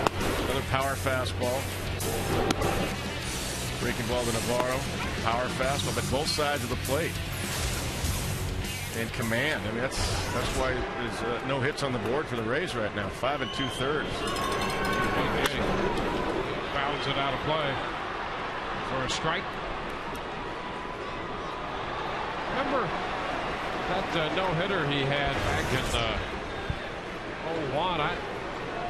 He had a freakish little accident a week or so before he threw that no-hitter. Burned his hand with an iron. Said he was ironing his jeans. Right, that's right. Yeah. He still, there he was 4 or 5 days later, going out and pitching a no-hitter.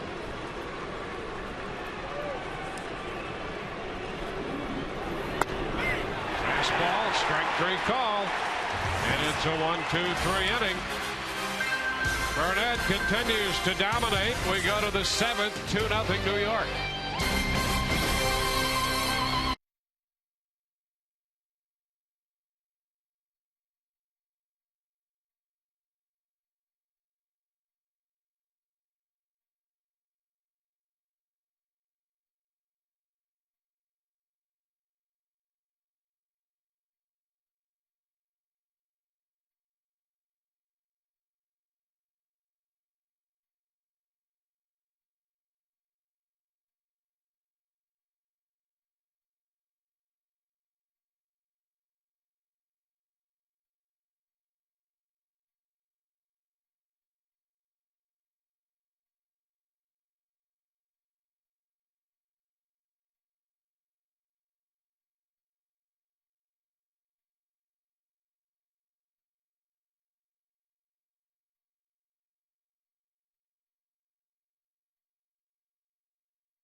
Heading tonight, the Yankees with 2 runs, 4 hits, and all the Rays have to this point is one walk against A.J. Burnett. Matt Garza ready to go back to work for the Rays. Garza's given up only 2 hits since the first. Here's Robinson Cano to open the 7th inning. In on the hitter, and pitch is fouled away. Strike 1. Yeah, that story you were telling about A.J. Burnett, that was 4 days before he pitched the no-hitter. He burned himself ironing his jeans in Los Angeles. And if I remember correctly, as I was saying earlier, I believe he one-hit the Dodgers. I don't think he had a complete game, but I think he gave him 1 hit against them in his previous start. Fouled straight back. 0-2. Roll into the upper deck. An 18-game winner last year for the Toronto Blue Jays. 32 years old.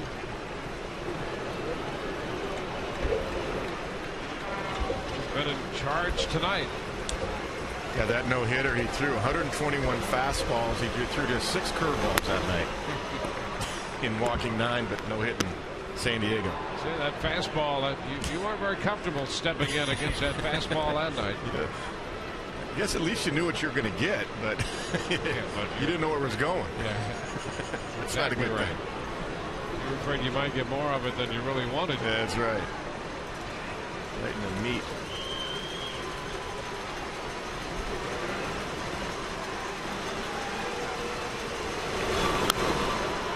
Fastball fouled back.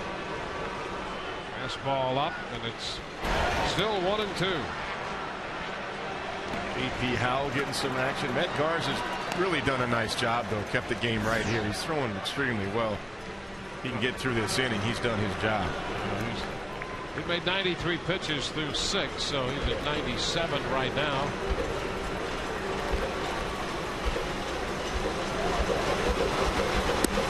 And is out on strikes. That's a nice put away pitch right there. 1 out in the 7th. Hey, the Corona Beach Bar hosts 75 or more people. It's in an exclusive setting during the Rays game. Reserve the Corona Beach Bar by calling 727-825-3406 or email groupsales@raysbaseball.com. Stretch out, enjoy the evening.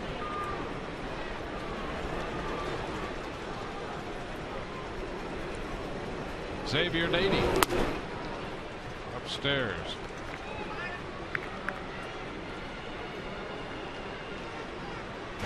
Eight strikeouts now for Garza. Put up the 2 runs. The Rays trailed 2-0.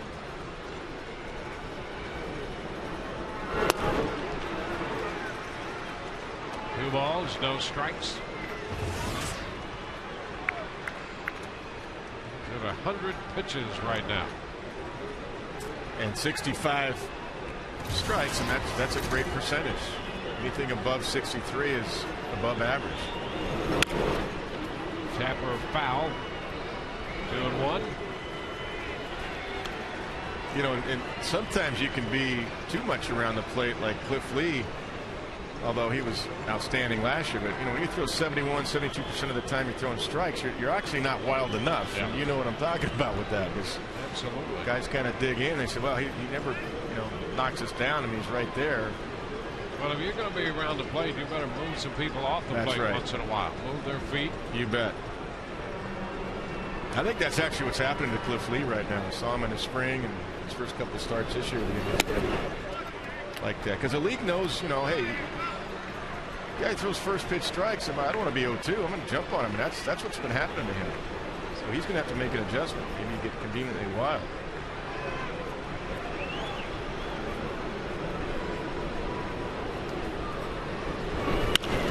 Ground ball off the glove of the diving Longoria, and the ball skips into left. Crawford makes the pickup. Nady has a base hit. Hit number 5 surrendered by Garza. Tough play for Longoria. I think even if he didn't knock it away and it went through, I think it'd be a tough play for Bartlett. I think it would have been, that's their best chance for Evan to try to get it and get on his feet. So even if Bartlett fields the ball that deep, I think it'd be very tough to throw Nady out. So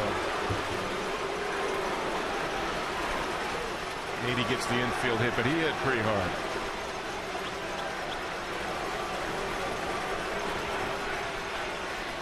One on, one out. Pena, the switch hitting infielder, playing third base, steps in. He's out of Monterrey, Mexico.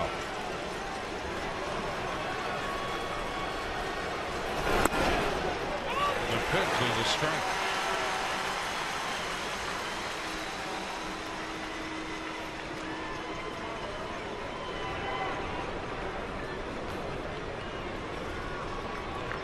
Pena spent the last couple years at Double-A ball, so he's made the Yankee club out of spring training, making the jump. Runner goes, the pitch is bounced to first. Pena's going to have to go there, take the second out, as Nady, who was on the move, advances into second. Yeah, not a surprise. Like we talked earlier, Joe Girardi wants to get maybe one more run for A.J. Burnett, even though he's throwing a no-hitter. He wants to get another little insurance for A.J. because if the Rays can, get a base runner, get a walk. I mean, they got a chance to tie the game. So it's Joe Girardi's style, like we talked about, especially with the guys down in the order like Pena, who's up from Double-A ball. Now the catcher, Jose Molina, lined into the double play in the 5th inning, grounded to short in the 2nd.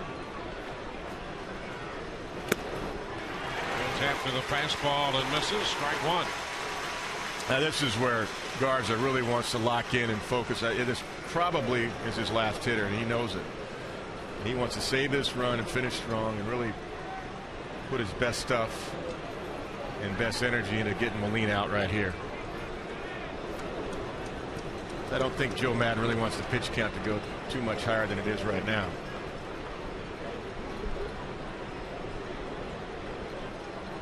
And you got Gardner on deck, and if they want to pinch hit Melky Cabrera for Gardner, then so be it. I think you have to make that move. Make the other manager make a decision. 1-1, and that would be a calculated decision by Girardi, because he's ahead in the game. He'd be sacrificing some defense to try to pick up an extra run. And I don't think he'll do it. I mean, Gardner he's got a good arm. Melky's got a good arm too. Melky's a pretty good outfielder, but Gardner just runs so much better. Upstairs, 2-1.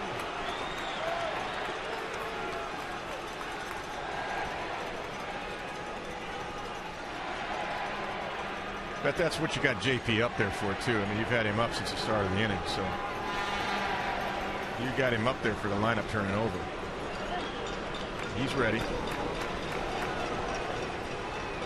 And the 2-1 pitch inside. 3-1.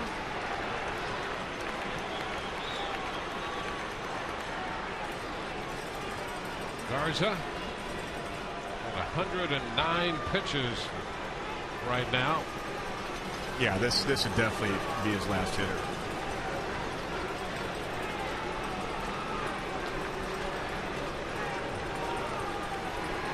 He's behind Molina. 3-1. Now it'll go full. Good fastball, 94. Matt reached back a little bit. He knows it. Take a deep breath right here, gather himself, and really wants to make a pitch to finish strong. There you go. I like that. So he's taking his time. He knows it. He's going to rub up the baseball, breathe a little bit, get back up on top and make his best effort for a good put-away pitch right here. Not rushing the end of the inning. I like that. I like what he's doing right now. 3 balls, 2 strikes, 2 outs with Nady second base.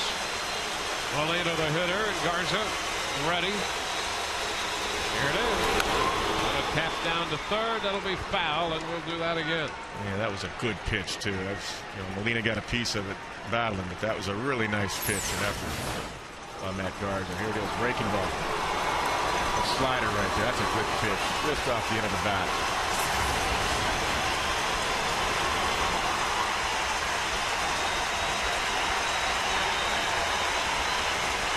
Crowd recognizing too what Matt's done. I mean, tonight there's no offensive support, but he's doing his best to keep the game right there for the offense. And for the second time, the 3-2 pitch got him. He threw a dandy pitch. He backed it up with another one. And threw a heck of a pitch to strike out Molina. Got him on the slider. They leave a man. We go to the bottom of the 7th. 2-0 New York.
Matt Garza for the Rays has worked 7 innings. He gave up a run in the first and then was touched for the home run in the 4th inning. A leadoff shot by Nick Swisher. Meanwhile, the Rays have had their hands full with A.J. Burnett on the mound for New York tonight. He has 8 strikeouts through 6 and has given up only 1 base runner. That was a walk to Pat Burrell. It's the tobacco-free Florida game summary. Carl Crawford leading it off. He fouls the first pitch. Strike 1. Really strong effort, though, by Matt Garza. 7 really strong innings. Only 2 runs given up. Struck out 9 and finished strong. Made back-to-back pitches, Wayne, as you said, to get Molina out and finish as he wanted to. 0-2. Got him at 112 pitches tonight. 2 runs, 5 hits. And the Rays trying to get something going in the 7th. Let's say you got 9 outs of offense to play with there, and it's still a ball game. So Matt did his job. He was super tonight. Tap foul. Count holds at 2 strikes. You see Crawford choking up on the bat. He continues to do that. Down 2 strikes, facing a tough right-hander. Against him, he's had some success in the past. Fouls it. Stayed on that pretty good. 92 fastball right there. Now he wants to find a hole, hit something on the ground if he can, and just run like crazy, beat one out. That's why he's choking up. He knows he's got to put this thing in play.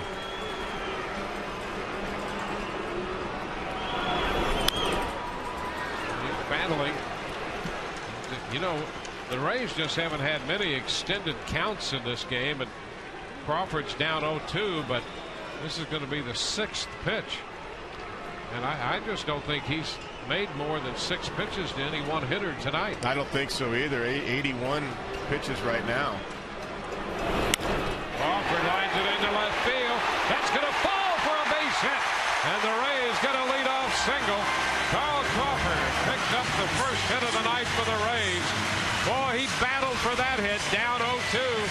Those are the kinds of at-bats we've seen him have all spring. What a great sign. That way it really was. Choked up on the bat, fought a couple pitches off, and got an 0-2 pitch on the outside corner. Breaking ball again, back door. Look at that ball. It's off the outside corner, and probably because the way Burnett's throwing would have been called strike 3 had he not made an effort at it.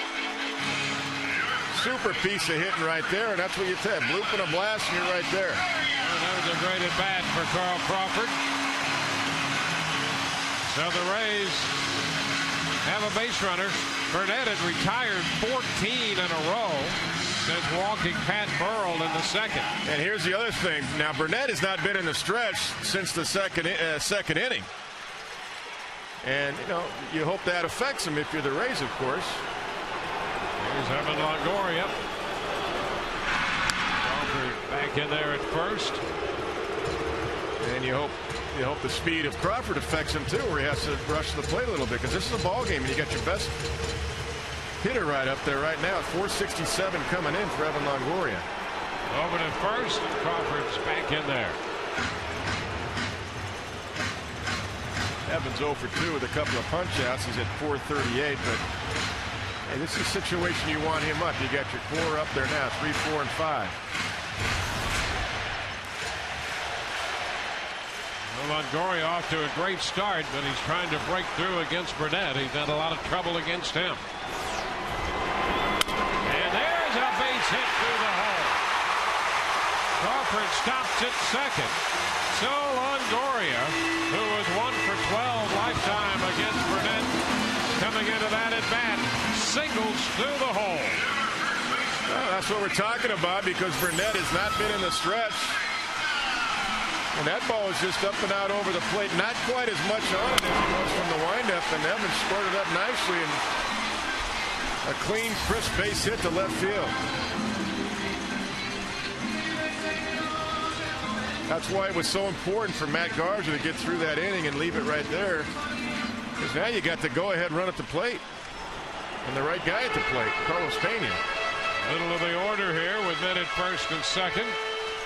Carlos and a fly ball to right. A towering fly ball in the second. Grounded out to first in the fourth.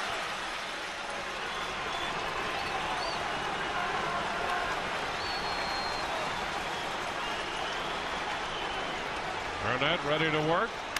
And a line drive base hit into right field. Crawford rounding third. He's going to score. Over to third goes Longoria. And the Rays are on the board. It's a 2-1 game. Carlos Pena comes through with an RBI single. And he didn't waste any time jumping on the first pitch.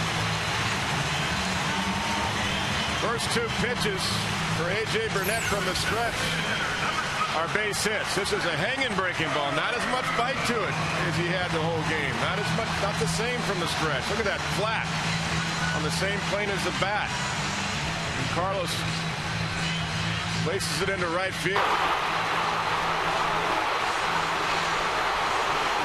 Crawford motors home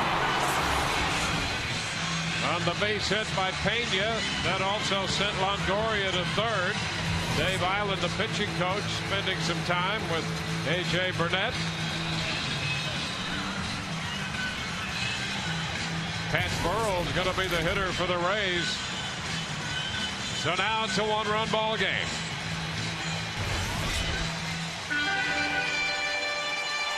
Rays had been no hit through 6. 3 consecutive hits to open the 7th. Burrell has walked and grounded to third.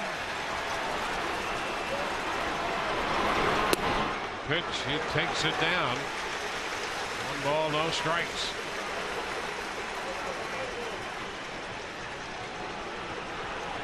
Boy, that great at bat by Crawford started this. He got down 0-2 and battled his way into a base hit.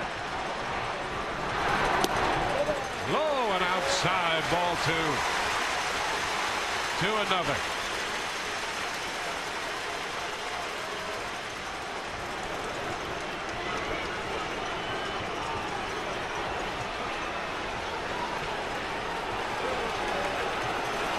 Six pitches for A.J.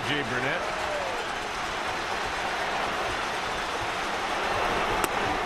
Inside fastball. You know, he was very careful with Burrell when he walked him back in the second inning. He threw him a 3-2 breaking ball to walk him. Pat with a couple career home runs against A.J. Burnett. Ahead in the count now, 3-0. And he swings 3-0, lifts a fly ball into right. Nady is there to make the catch. Tag at third. Longoria will score, and this game is tied. The Rays tie it here in the 7th inning on a sacrifice fly to right off the bat of Pat Burrell. I like that 3-0 letting him swing because you just said it. He's been very careful with him. That might be the best fastball you get. So why not let him swing? Absolutely. That's what you got him in the 5 spot for. That ball's right down the middle. Pat made sure he got it in the air and tied the game. You got to tie the game first before you can win it. I like that. I mean, you can't always play for the big inning and say, well, maybe he'll walk Pat Burrell. Maybe Navarro doesn't get it done. Yeah. You got to take it when you have it. And especially if you're at home. Absolutely. And as well as Burnett is throwing, I mean, we got an even game, and I still go back to Matt Garza in the 7 innings, keeping the game right there, and a big strikeout to Molina. Here's Deanna Navarro. The pitch, breaking ball, starts him with a strike. Pena's at first with 1 out.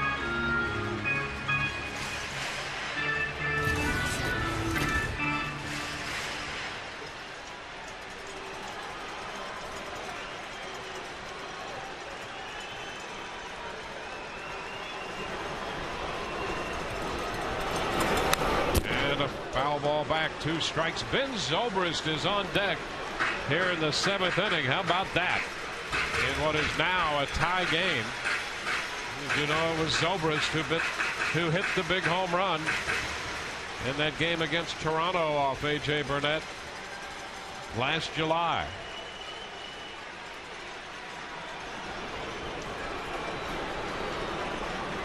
2 strikes the count to Nobby. Strike 3 call. Fastball came back. Started in and it comes back. That's out number 2. Well, here's the situation last year on the 18th of July when Ben Zobrist jumped on the first pitch, a fastball he saw in that at bat. Hit a 2-run home run. That came with 2 outs and a man on in the 7th. He bats with 2 outs and a man on in the 7th inning tonight. And you can bet that's why Ben got the start tonight against Burnett. Pena's back in at first. Pena had a little flinch there. I mean, he might have been thinking about going.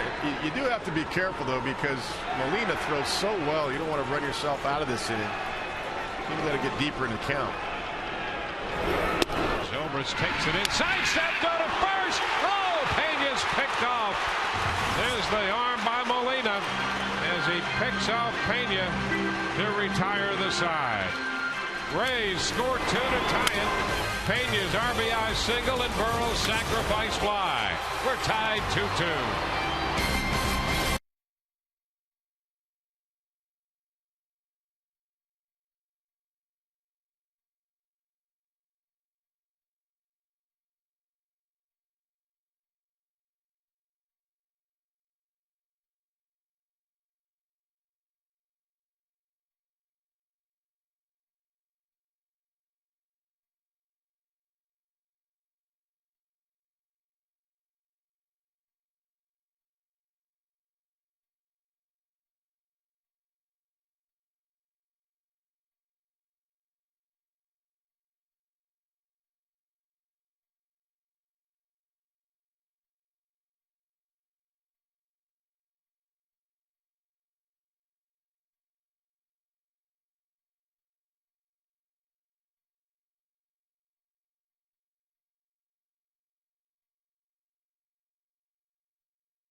Game in the bottom of the 7th, 2-2.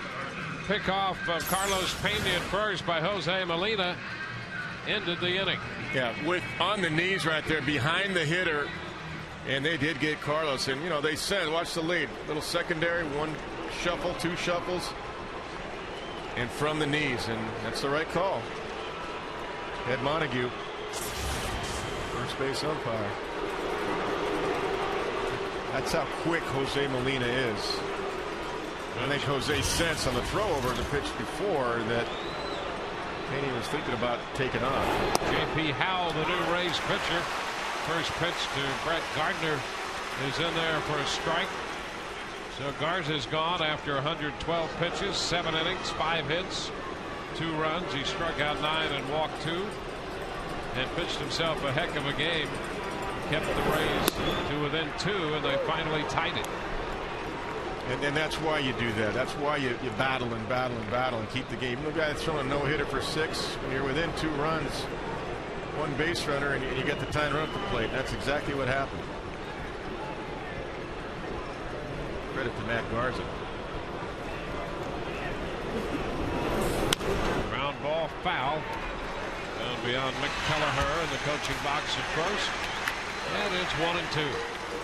And credit to Carl Crawford getting it going, like you said, Dwayne. You know, that 0-2 pitch, fouling some pitches off, and then he really extended his bat as deep as anyone. I think there were a couple of 3-2 counts to Burrell, who walked, and Zobrist, who struck out in the 2nd. A couple of 6-pitch at bats there, and Carl got down 0-2 and made it a 6-pitch at bat. Single.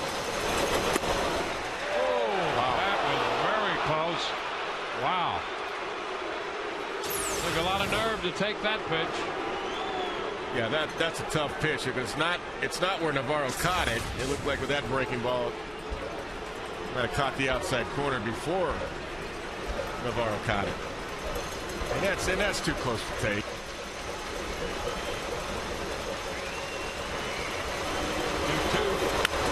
Fly ball into left. Crawford's going to have to go back. That ball's going to be over his head. They were playing in shallow. Gardner can run, and he'll get 2 out of this. Makes the turn and stops at second with a double. So Gardner hit it over the head of Crawford in left. The Rays defense had him playing in shallow. Yeah, the breaking ball was up. And with 2 strikes, Gardner's a contact hitter anyway. And because it was up, he's able to get it in the air. So now the Yankees have a serious threat with speed at second and nobody out in the 8th. They have Derek Jeter coming up. And it's not beyond Derek to bunt on his own for a base hit and to try to get Gardner to third. And Gardner can fly, so you have to watch for the stolen base too. Although I don't think with nobody out he'll do it, but you never know if you forget about it. Jeter shows the bunt. The pitch is up. 1 ball, no strikes. And that's one thing about Derek. He hits the ball the other way as well as anybody, but he's not ashamed to give himself up. He'll try to get a hit also, but he knows he wants to get the guy over to third base, get Gardner over to third base. With Teixeira on deck and Switcher to follow. 1 ball, no strikes. And that's in there for a strike. 1-1. Rays get further action up in the bullpen with Howell on the hill in relief of Garza. Grant Balfour gets up. And Bartlett's got to pinch Gardner, which is exactly what he's doing up the middle. You can see him right behind Gardner, then he's going to go back to his position. Pretty close right there. 2-1. Jeter 5 of 15 lifetime against J.P. Howell. With a home run in the mix. Gardner on second. Nobody out. And there's ball 3-1. Teixeira is on deck.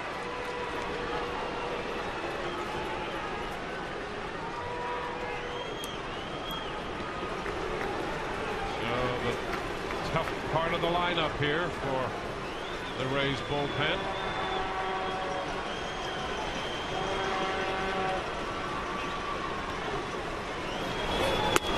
There's a strike.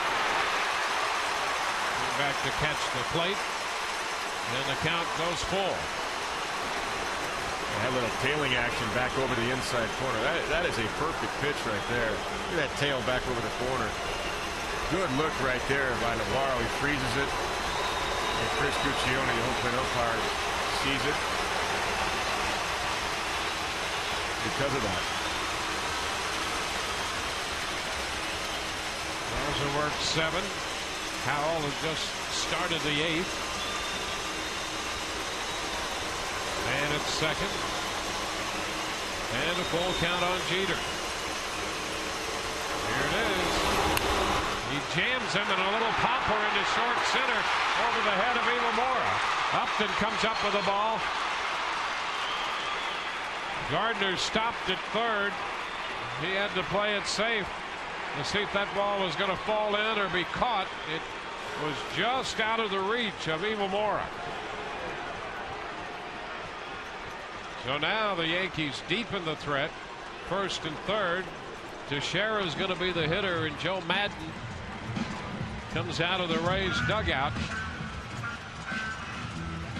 He had Balfour up in the bullpen. Well, Teixeira, a switch hitting first baseman. And Joe's talking a little strategy here with the whole infield on how they want to approach Teixeira. He's not going to make a move here. He went out there as the manager. It's not the pitching coach's job to talk strategy on how he wants to pitch Teixeira and how to defense Teixeira in this situation. And also what to do in case, just in case, and it's doubtful, but just in case Jeter goes in motion with the speedy Gardner at third base. Well, and the matchup, Teixeira 0 for 3 against Howell.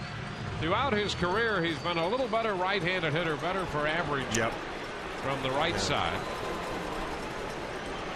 Well, here's the defense. They're not all the way in, but they're pretty darn close to it. And the first pitch is a strike. I mean, Gardner is so fast. Anything on the ground, you're going to have to make a heck of a play. It's almost going to have to be right out, either Jason Bartlett or Ewan Murray to get Gardner at the plate. If anything to their right or left, even if they get to it, it's going to be tough to throw him out. Wave and a miss as Teixeira took a big cut, pulling off the pitch. 0-2.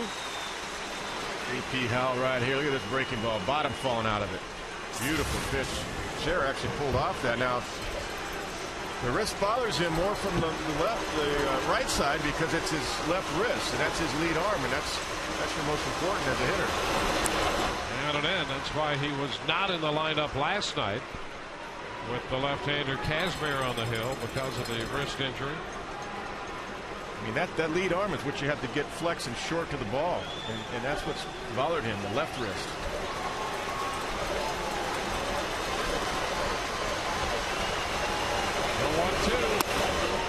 Upstairs. 2 balls, 2 strikes.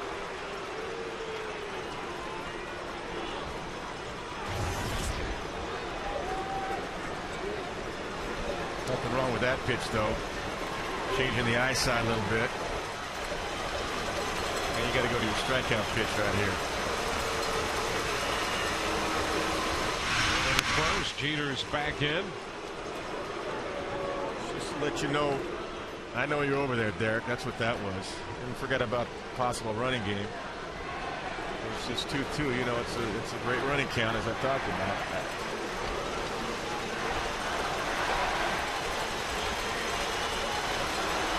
Howell delivers. And he missed upstairs a fastball. And the count goes full.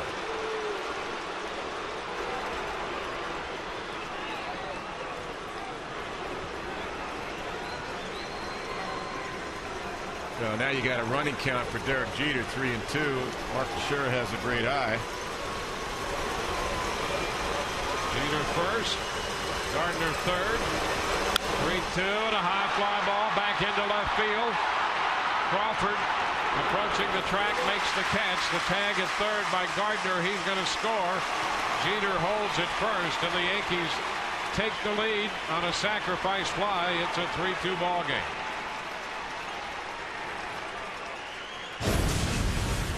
Time for the stay in the game hold of the day, brought to you by Just for Men Hair Color. Last year, the Rays' whole leaders, Dan Wheeler with 26, Howell and Balfour each with 14. Just as Rays relievers kept the Rays in the game, you too can stay in the game with Just for Men Hair Color.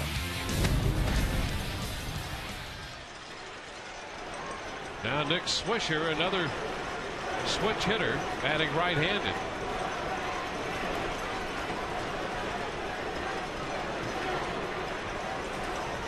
A little better year last year against right-handed pitching than lefties. His career has been the other way around. Hit for a better average right-handed than left-handed.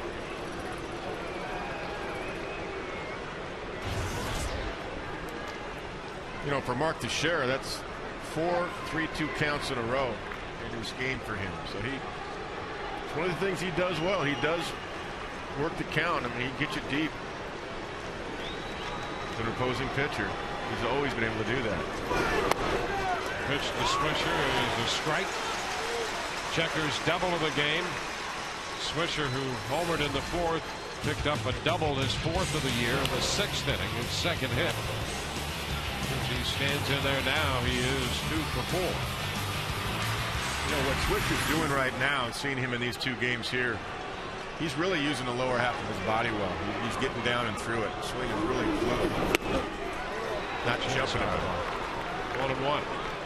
And last year, you know, in Chicago, he had a tough time. He had still hit for power, 20+ home runs, but the batting average was way down. 220s. 218, 220. He hit under 200 against left-handed pitching last year.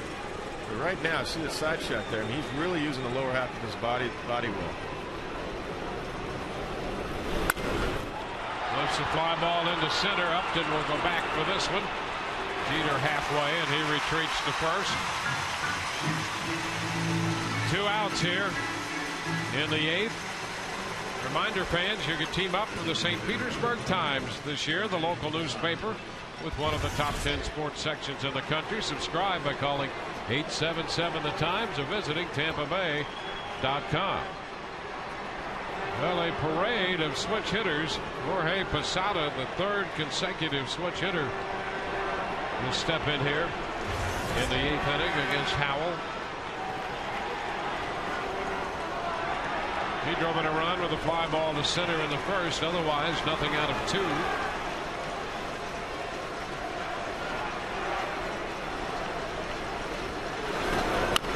Chops it back to the hill.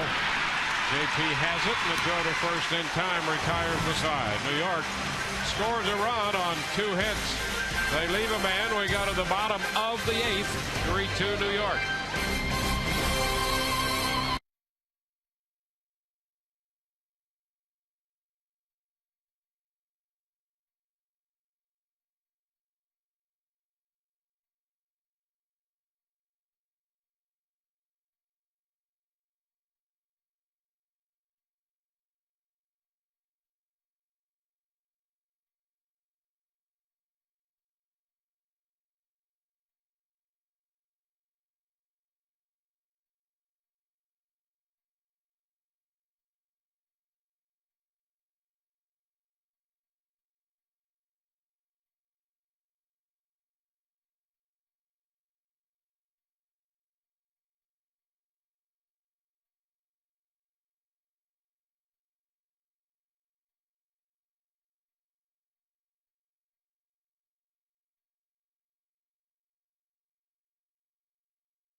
Quote of the game: the Rays and the Yankees will be wearing the retired number 42, worn by Jackie Robinson as he broke the color line in Major League Baseball in 1947.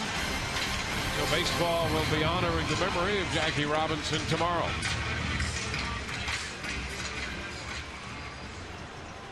We go to the bottom of the 8th. Melky Cabrera takes over in right field. Ben Zobrist shortens on the bat. 1 ball, no strikes. That was a real good thought because Pena was so far back at 3rd base and wide of 3rd that if he got that down, that's a base hit. Pitch to Zobrist. Strike.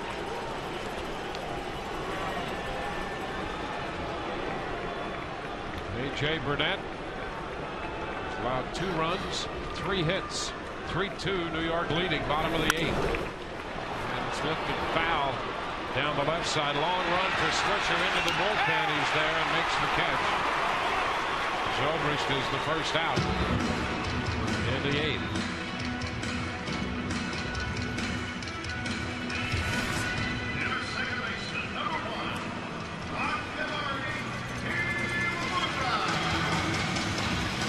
Takanori Iwamura. Rocky has grounded out and has struck out.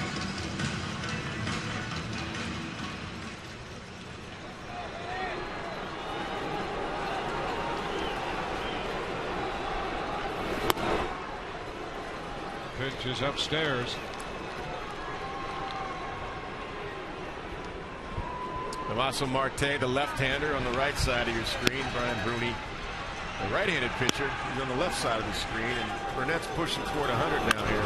Ground ball, second base. Goodell takes care of that. 2 gone. Both bullpens busy right now. And don't miss a minute of action with Rays season tickets.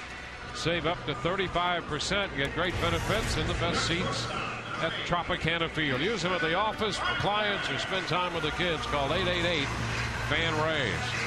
Well, 2 outs.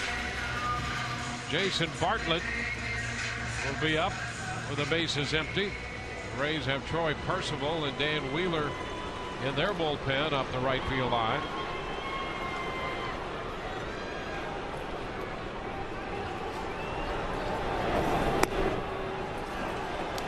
Ball down, 1 ball, no strikes. Wheeler the right side, Percy on the left side of your screen. Nothing doing yet for the Rays in the 8th. Bartlett fouls the fastball back. And 100 pitches now for A.J. Burnett. 64 for strikes. A little bit above Major League average. A little fatigued the last. Picks up the outside corner. Last few hitters, fastball velocity down a little bit, but he's back in that rhythm because he's in the windup again. I think when Carl Crawford got that hit, it really took Burnett out of his rhythm and made him pitch from the stretch, and the Rays tied the game. Bartlett with a piece of it to stay alive on the fastball up.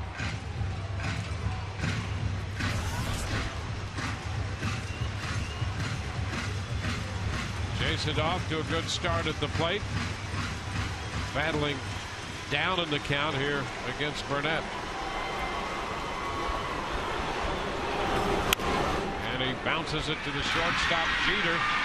This quick throw to first in time, and the Rays are up and down 1-2-3 in the 8th. We'll head into the 9th. It's 3-2 New York.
Tropicana Field headed into the 9th inning. It's a 1-run ball game. The Rays are down 3-2. They were shut out until the 7th. They picked up their first hit and their first 2 runs to tie it. New York grabbed the go-ahead run in the 8th, and now Dan Wheeler enters the game for the Rays here in the 9th inning with Robinson Cano, Melky Cabrera, and then Romero Pena due up. Wheeler made 2 appearances on the road trip, one in Boston and one in Baltimore. And he'll face Cano. Robinson Cano 0 for 3 tonight, all of that against Matt Garza. And the pitch is lined into left, a base hit on a first pitch fastball. So Cano comes out swinging. He likes that first pitch. I mean, he's been doing that all night long. This time he got one and shoots it into left field to get the inning going. And you know who is up, of course, in the Yankee bullpen. It's Mariano Rivera, not a surprise. A.J. Burnett got through 8. Melky Cabrera, who just entered the game in right field, hits for the first time.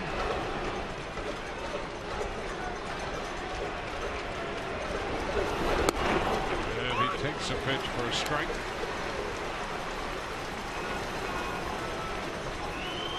And once again with Joe Girardi, he wants to get another run on the board, get that run back, and get a little cushion for Mariano Rivera.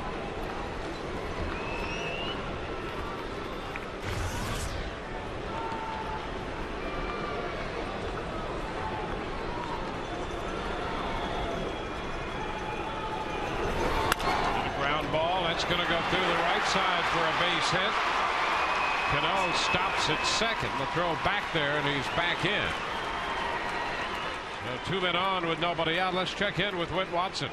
Dwayne, quickly a reminder, our Rays Live post-game show coming up as soon as this one wraps up. Highlights of our game tonight, as well as Joe Maddon's press conference and a feature on reviving baseball in the inner cities with Jackie Robinson Day coming up tomorrow. The Rays players all wearing number 42, as you mentioned. We'll take a look at the program that Carl Crawford, among others, came through. All of that tonight on Rays Live, our post-game show, right after the conclusion of our ball game here on Sun Sports. Well, the Rays have a little bit of a situation with men at first and second and nobody out. They have Cano at second and Cabrera at first with Pena up here. Switch hitting infielder, and they may want to try to move the runners over. Yeah, definite bunt situation. And it's popped up foul right back over the screen. Strike 1. And the Rays would be what you would call the #1 bunt defense, meaning Dan Wheeler's job is to cover the mound toward third base. Evan Longoria's got to read the bunt, and as a hitter, you're trying to push the ball and make Evan leave his position and field it. And if he does, of course, there's nobody covering third because Bartlett's job is to cover second. Uemura's job is to cover first, and Pena, of course, has got to charge in from first base. That's the #1 bunt defense. And that's what was on this last pitch. And you can change that, of course. And they do. Pickoff play at second. Blocked back there by Aki. Yeah, that was the image of the what you call the wheel play. Bartlett breaks toward third, and in return, Uemura slips in behind at second base. And the break toward third by Bartlett is to try to draw the runner with you. And so that's the pickoff play. Now you do the same thing when you do the wheel play. You make it look exactly the same, except Uemura will break toward first. And you got everybody crashing third, first, and Wheeler would then Dan would cover the mound area only. Well, the 0-1, and it's a bunt, and it goes foul. Navarro straddling that. Girardi wants a discussion about this from the third base umpire, thinking that may have been fair and that Navarro had made contact with it. The Yankees already 1-0 in these close calls, and he's talked Guccione into going down to have a conversation on this one as well. No, I don't think Navarro touched it. What he did was use his glove, and he hit the chalk with it. And from Girardi's vantage point. Let's take another look.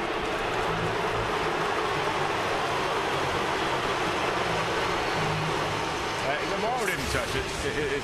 Joe Girardi from the dugout saw the chalk raised because Navarro had his glove down there.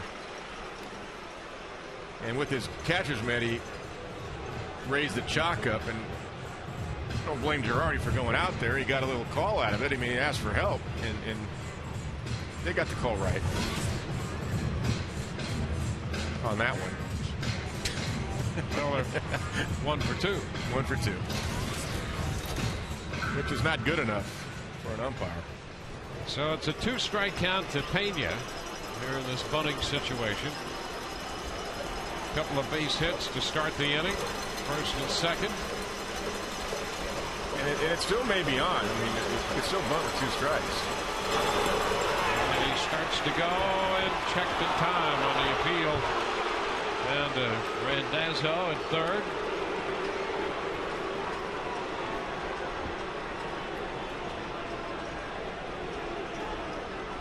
So you see Pena up even with the bag at first, and Longoria just about even at third, just in case Girardi wants a 2-strike bunt, because he doesn't want Pena to ground into a double play here. Doubtful he's going to put anybody in motion with 2 strikes, 1 or 2 count. Here we go, 1-2, and a fly ball lifted into left center field. Upton on the run, he's there and tracks it down. Fine running catch by Upton, going into left center field to save the day for the Rays. Upton getting back and running it down for the out. And Cano had to stay at second base, so it's still first and second. 1 out now. Take a look at the jump, the reaction right away by B.J. Upton. Crossover and a great straight line to left center field and just gliding. Now he's running hard, but he looks like he's just gliding. And he catches up with that ball and spears it in. What a great throwing arm. Comes up and throws a strike back into the infield, and Cano has to go back to second base and stay there. So now here's Jose Molina with 1 out and runners at first and second.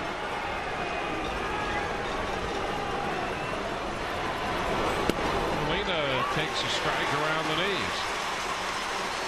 Yeah, Upton. Some people even thought last night on that great play he made in center field, didn't bust it. Well, he has such long strides that he covers a lot of ground. He's not a guy who's just going to churn it out. He puts out, covers a lot of ground, as he did on that ball hit by Pena. There's the 0-1. Wave and a miss at the fastball. 0-2. Here's last night's catch. You won't see one any better than that. I mean, he's running hard. He's just tracking the ball, and anybody that said that obviously wasn't here and didn't see the jump that he got and how he tracked that ball and then saw where he was with the wall and making that catch. Now the 0-2. Breaking ball, he got him. A swing and a miss. Now Molina is out number 2. That's the 10th strikeout for Rays pitching. Nice slider right there. Big break to it. Starts in the zone and fades about 3 or 4 inches out of the zone. No chance for Jose Molina. Excellent pitch. So 2 outs with runners at first and second. And now the top of the order, Brett Gardner. Gardner has 2 hits tonight and has scored 2 of the 3 New York runs.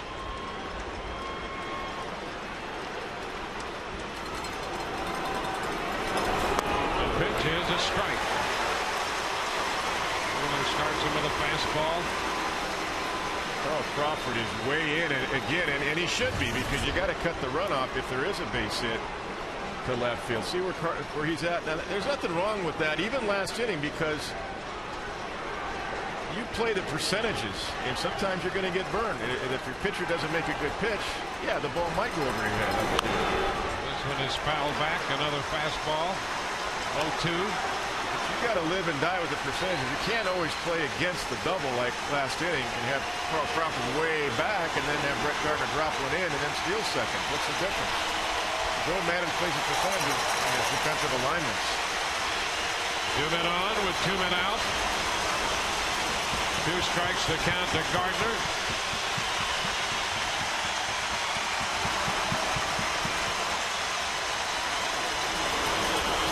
And the pitch. Foul back. Count holds at 2 strikes.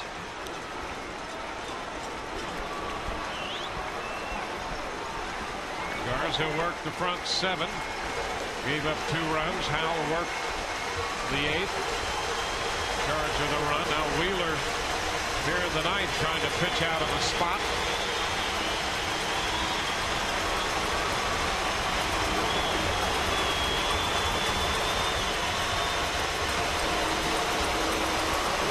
They go 2 again. High. 1 ball, 2 strikes. They've worked him down and went up out of the strike zone with that pitch.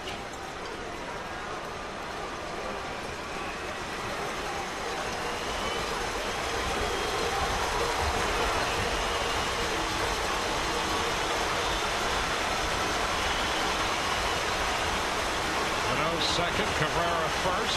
The 1-2 to Gardner. Popped up foul. That's going to be out of play. Gardner's kind of a slasher is what he is with bombs. See it kind of slash and run. The way he swings, he's going to hit a lot of balls to left field.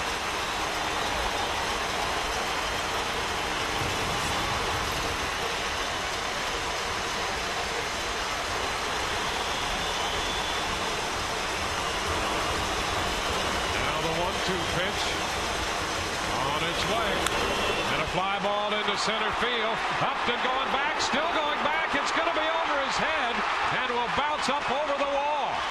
That's a ground rule double. Cano will score. They'll stop Cabrera at third.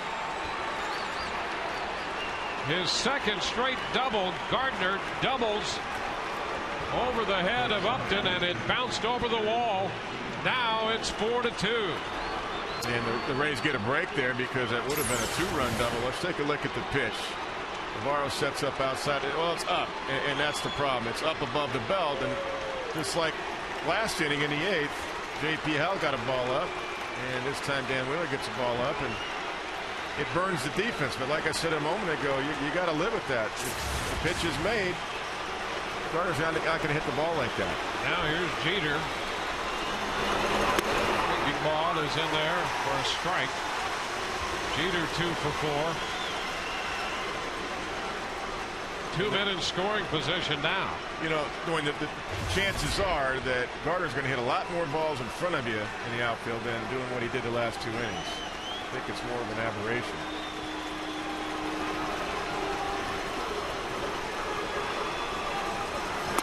Swing and a miss. And it's 0-2 to Jeter.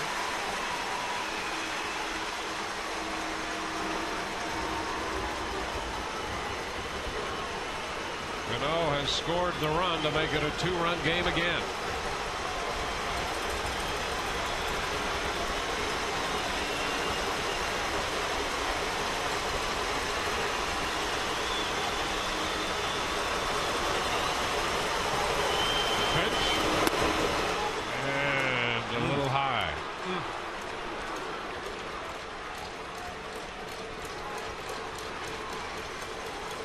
Pitch had Jeter leaning and Puccioni leaning as well. A little flinching, yeah, sure did. That's a pretty good pitch right there.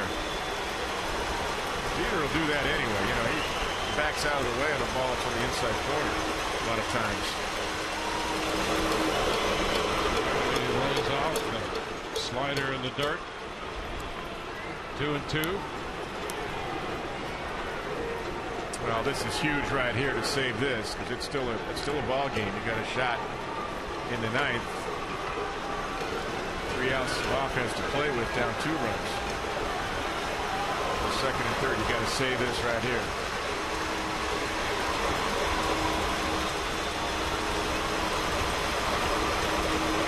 The 2-2 and a foul out of play.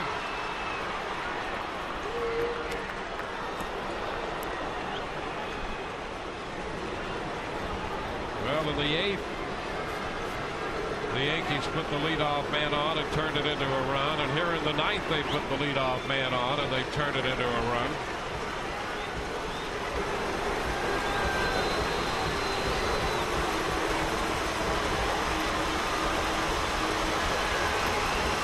And again, the 2-2 pitch to Jeter. Fly ball, right center field. Zobrist going back, and that ball is going to get out of here. Jeter hits a 3-run home run on a 2-2 pitch. Jeter's second home run of the year. Cabrera and Gardner score in front of him. Jeter's third hit of the night. It's a 4-run ninth. And now the Yankees lead 7-2. Take a look at the pitch at Derek Jeter. It's just another ball up right there. Fastball up and out over the plate, much like Brett Gardner, and Jeter just squared it up, and the ball jumped out of here. It looked like it hit a jet stream. Teixeira, the pitch is outside. 1 ball, no strikes.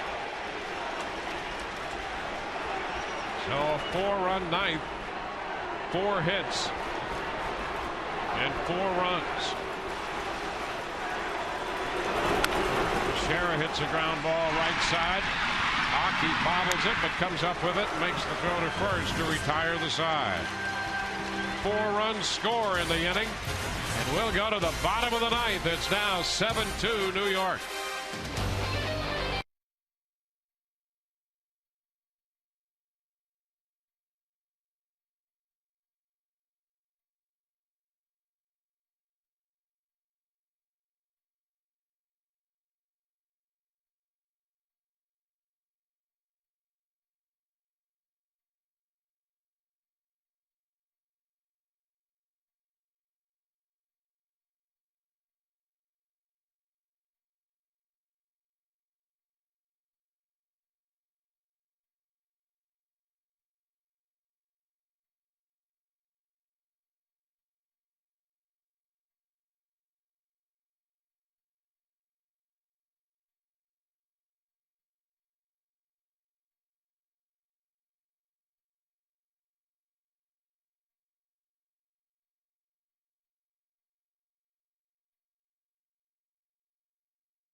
Brought to you by Aflac.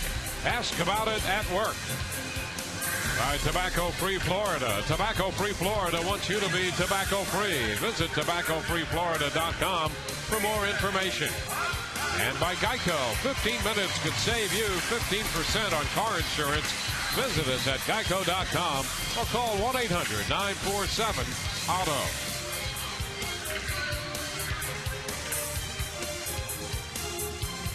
Back of the Trop, we go to the bottom of the 9th inning. Brian Bruni, the new pitcher. And the Rays at the top of the order as B.J. Upton swings through that one. Strike 1. 8 innings for A.J. Burnett of 3-hit baseball, allowing 2 runs, 9 strikeouts, and a walk.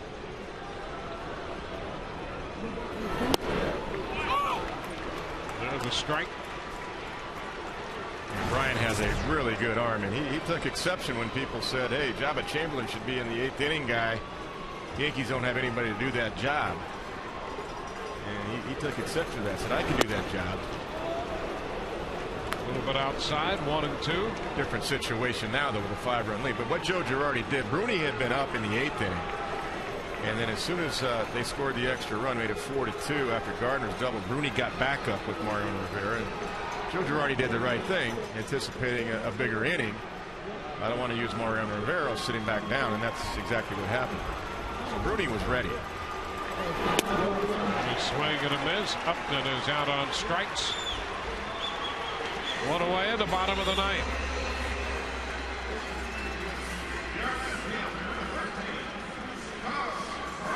Now Carl Crawford to hit.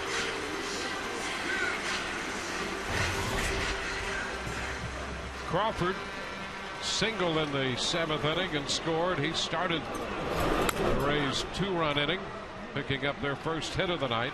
There's a strike.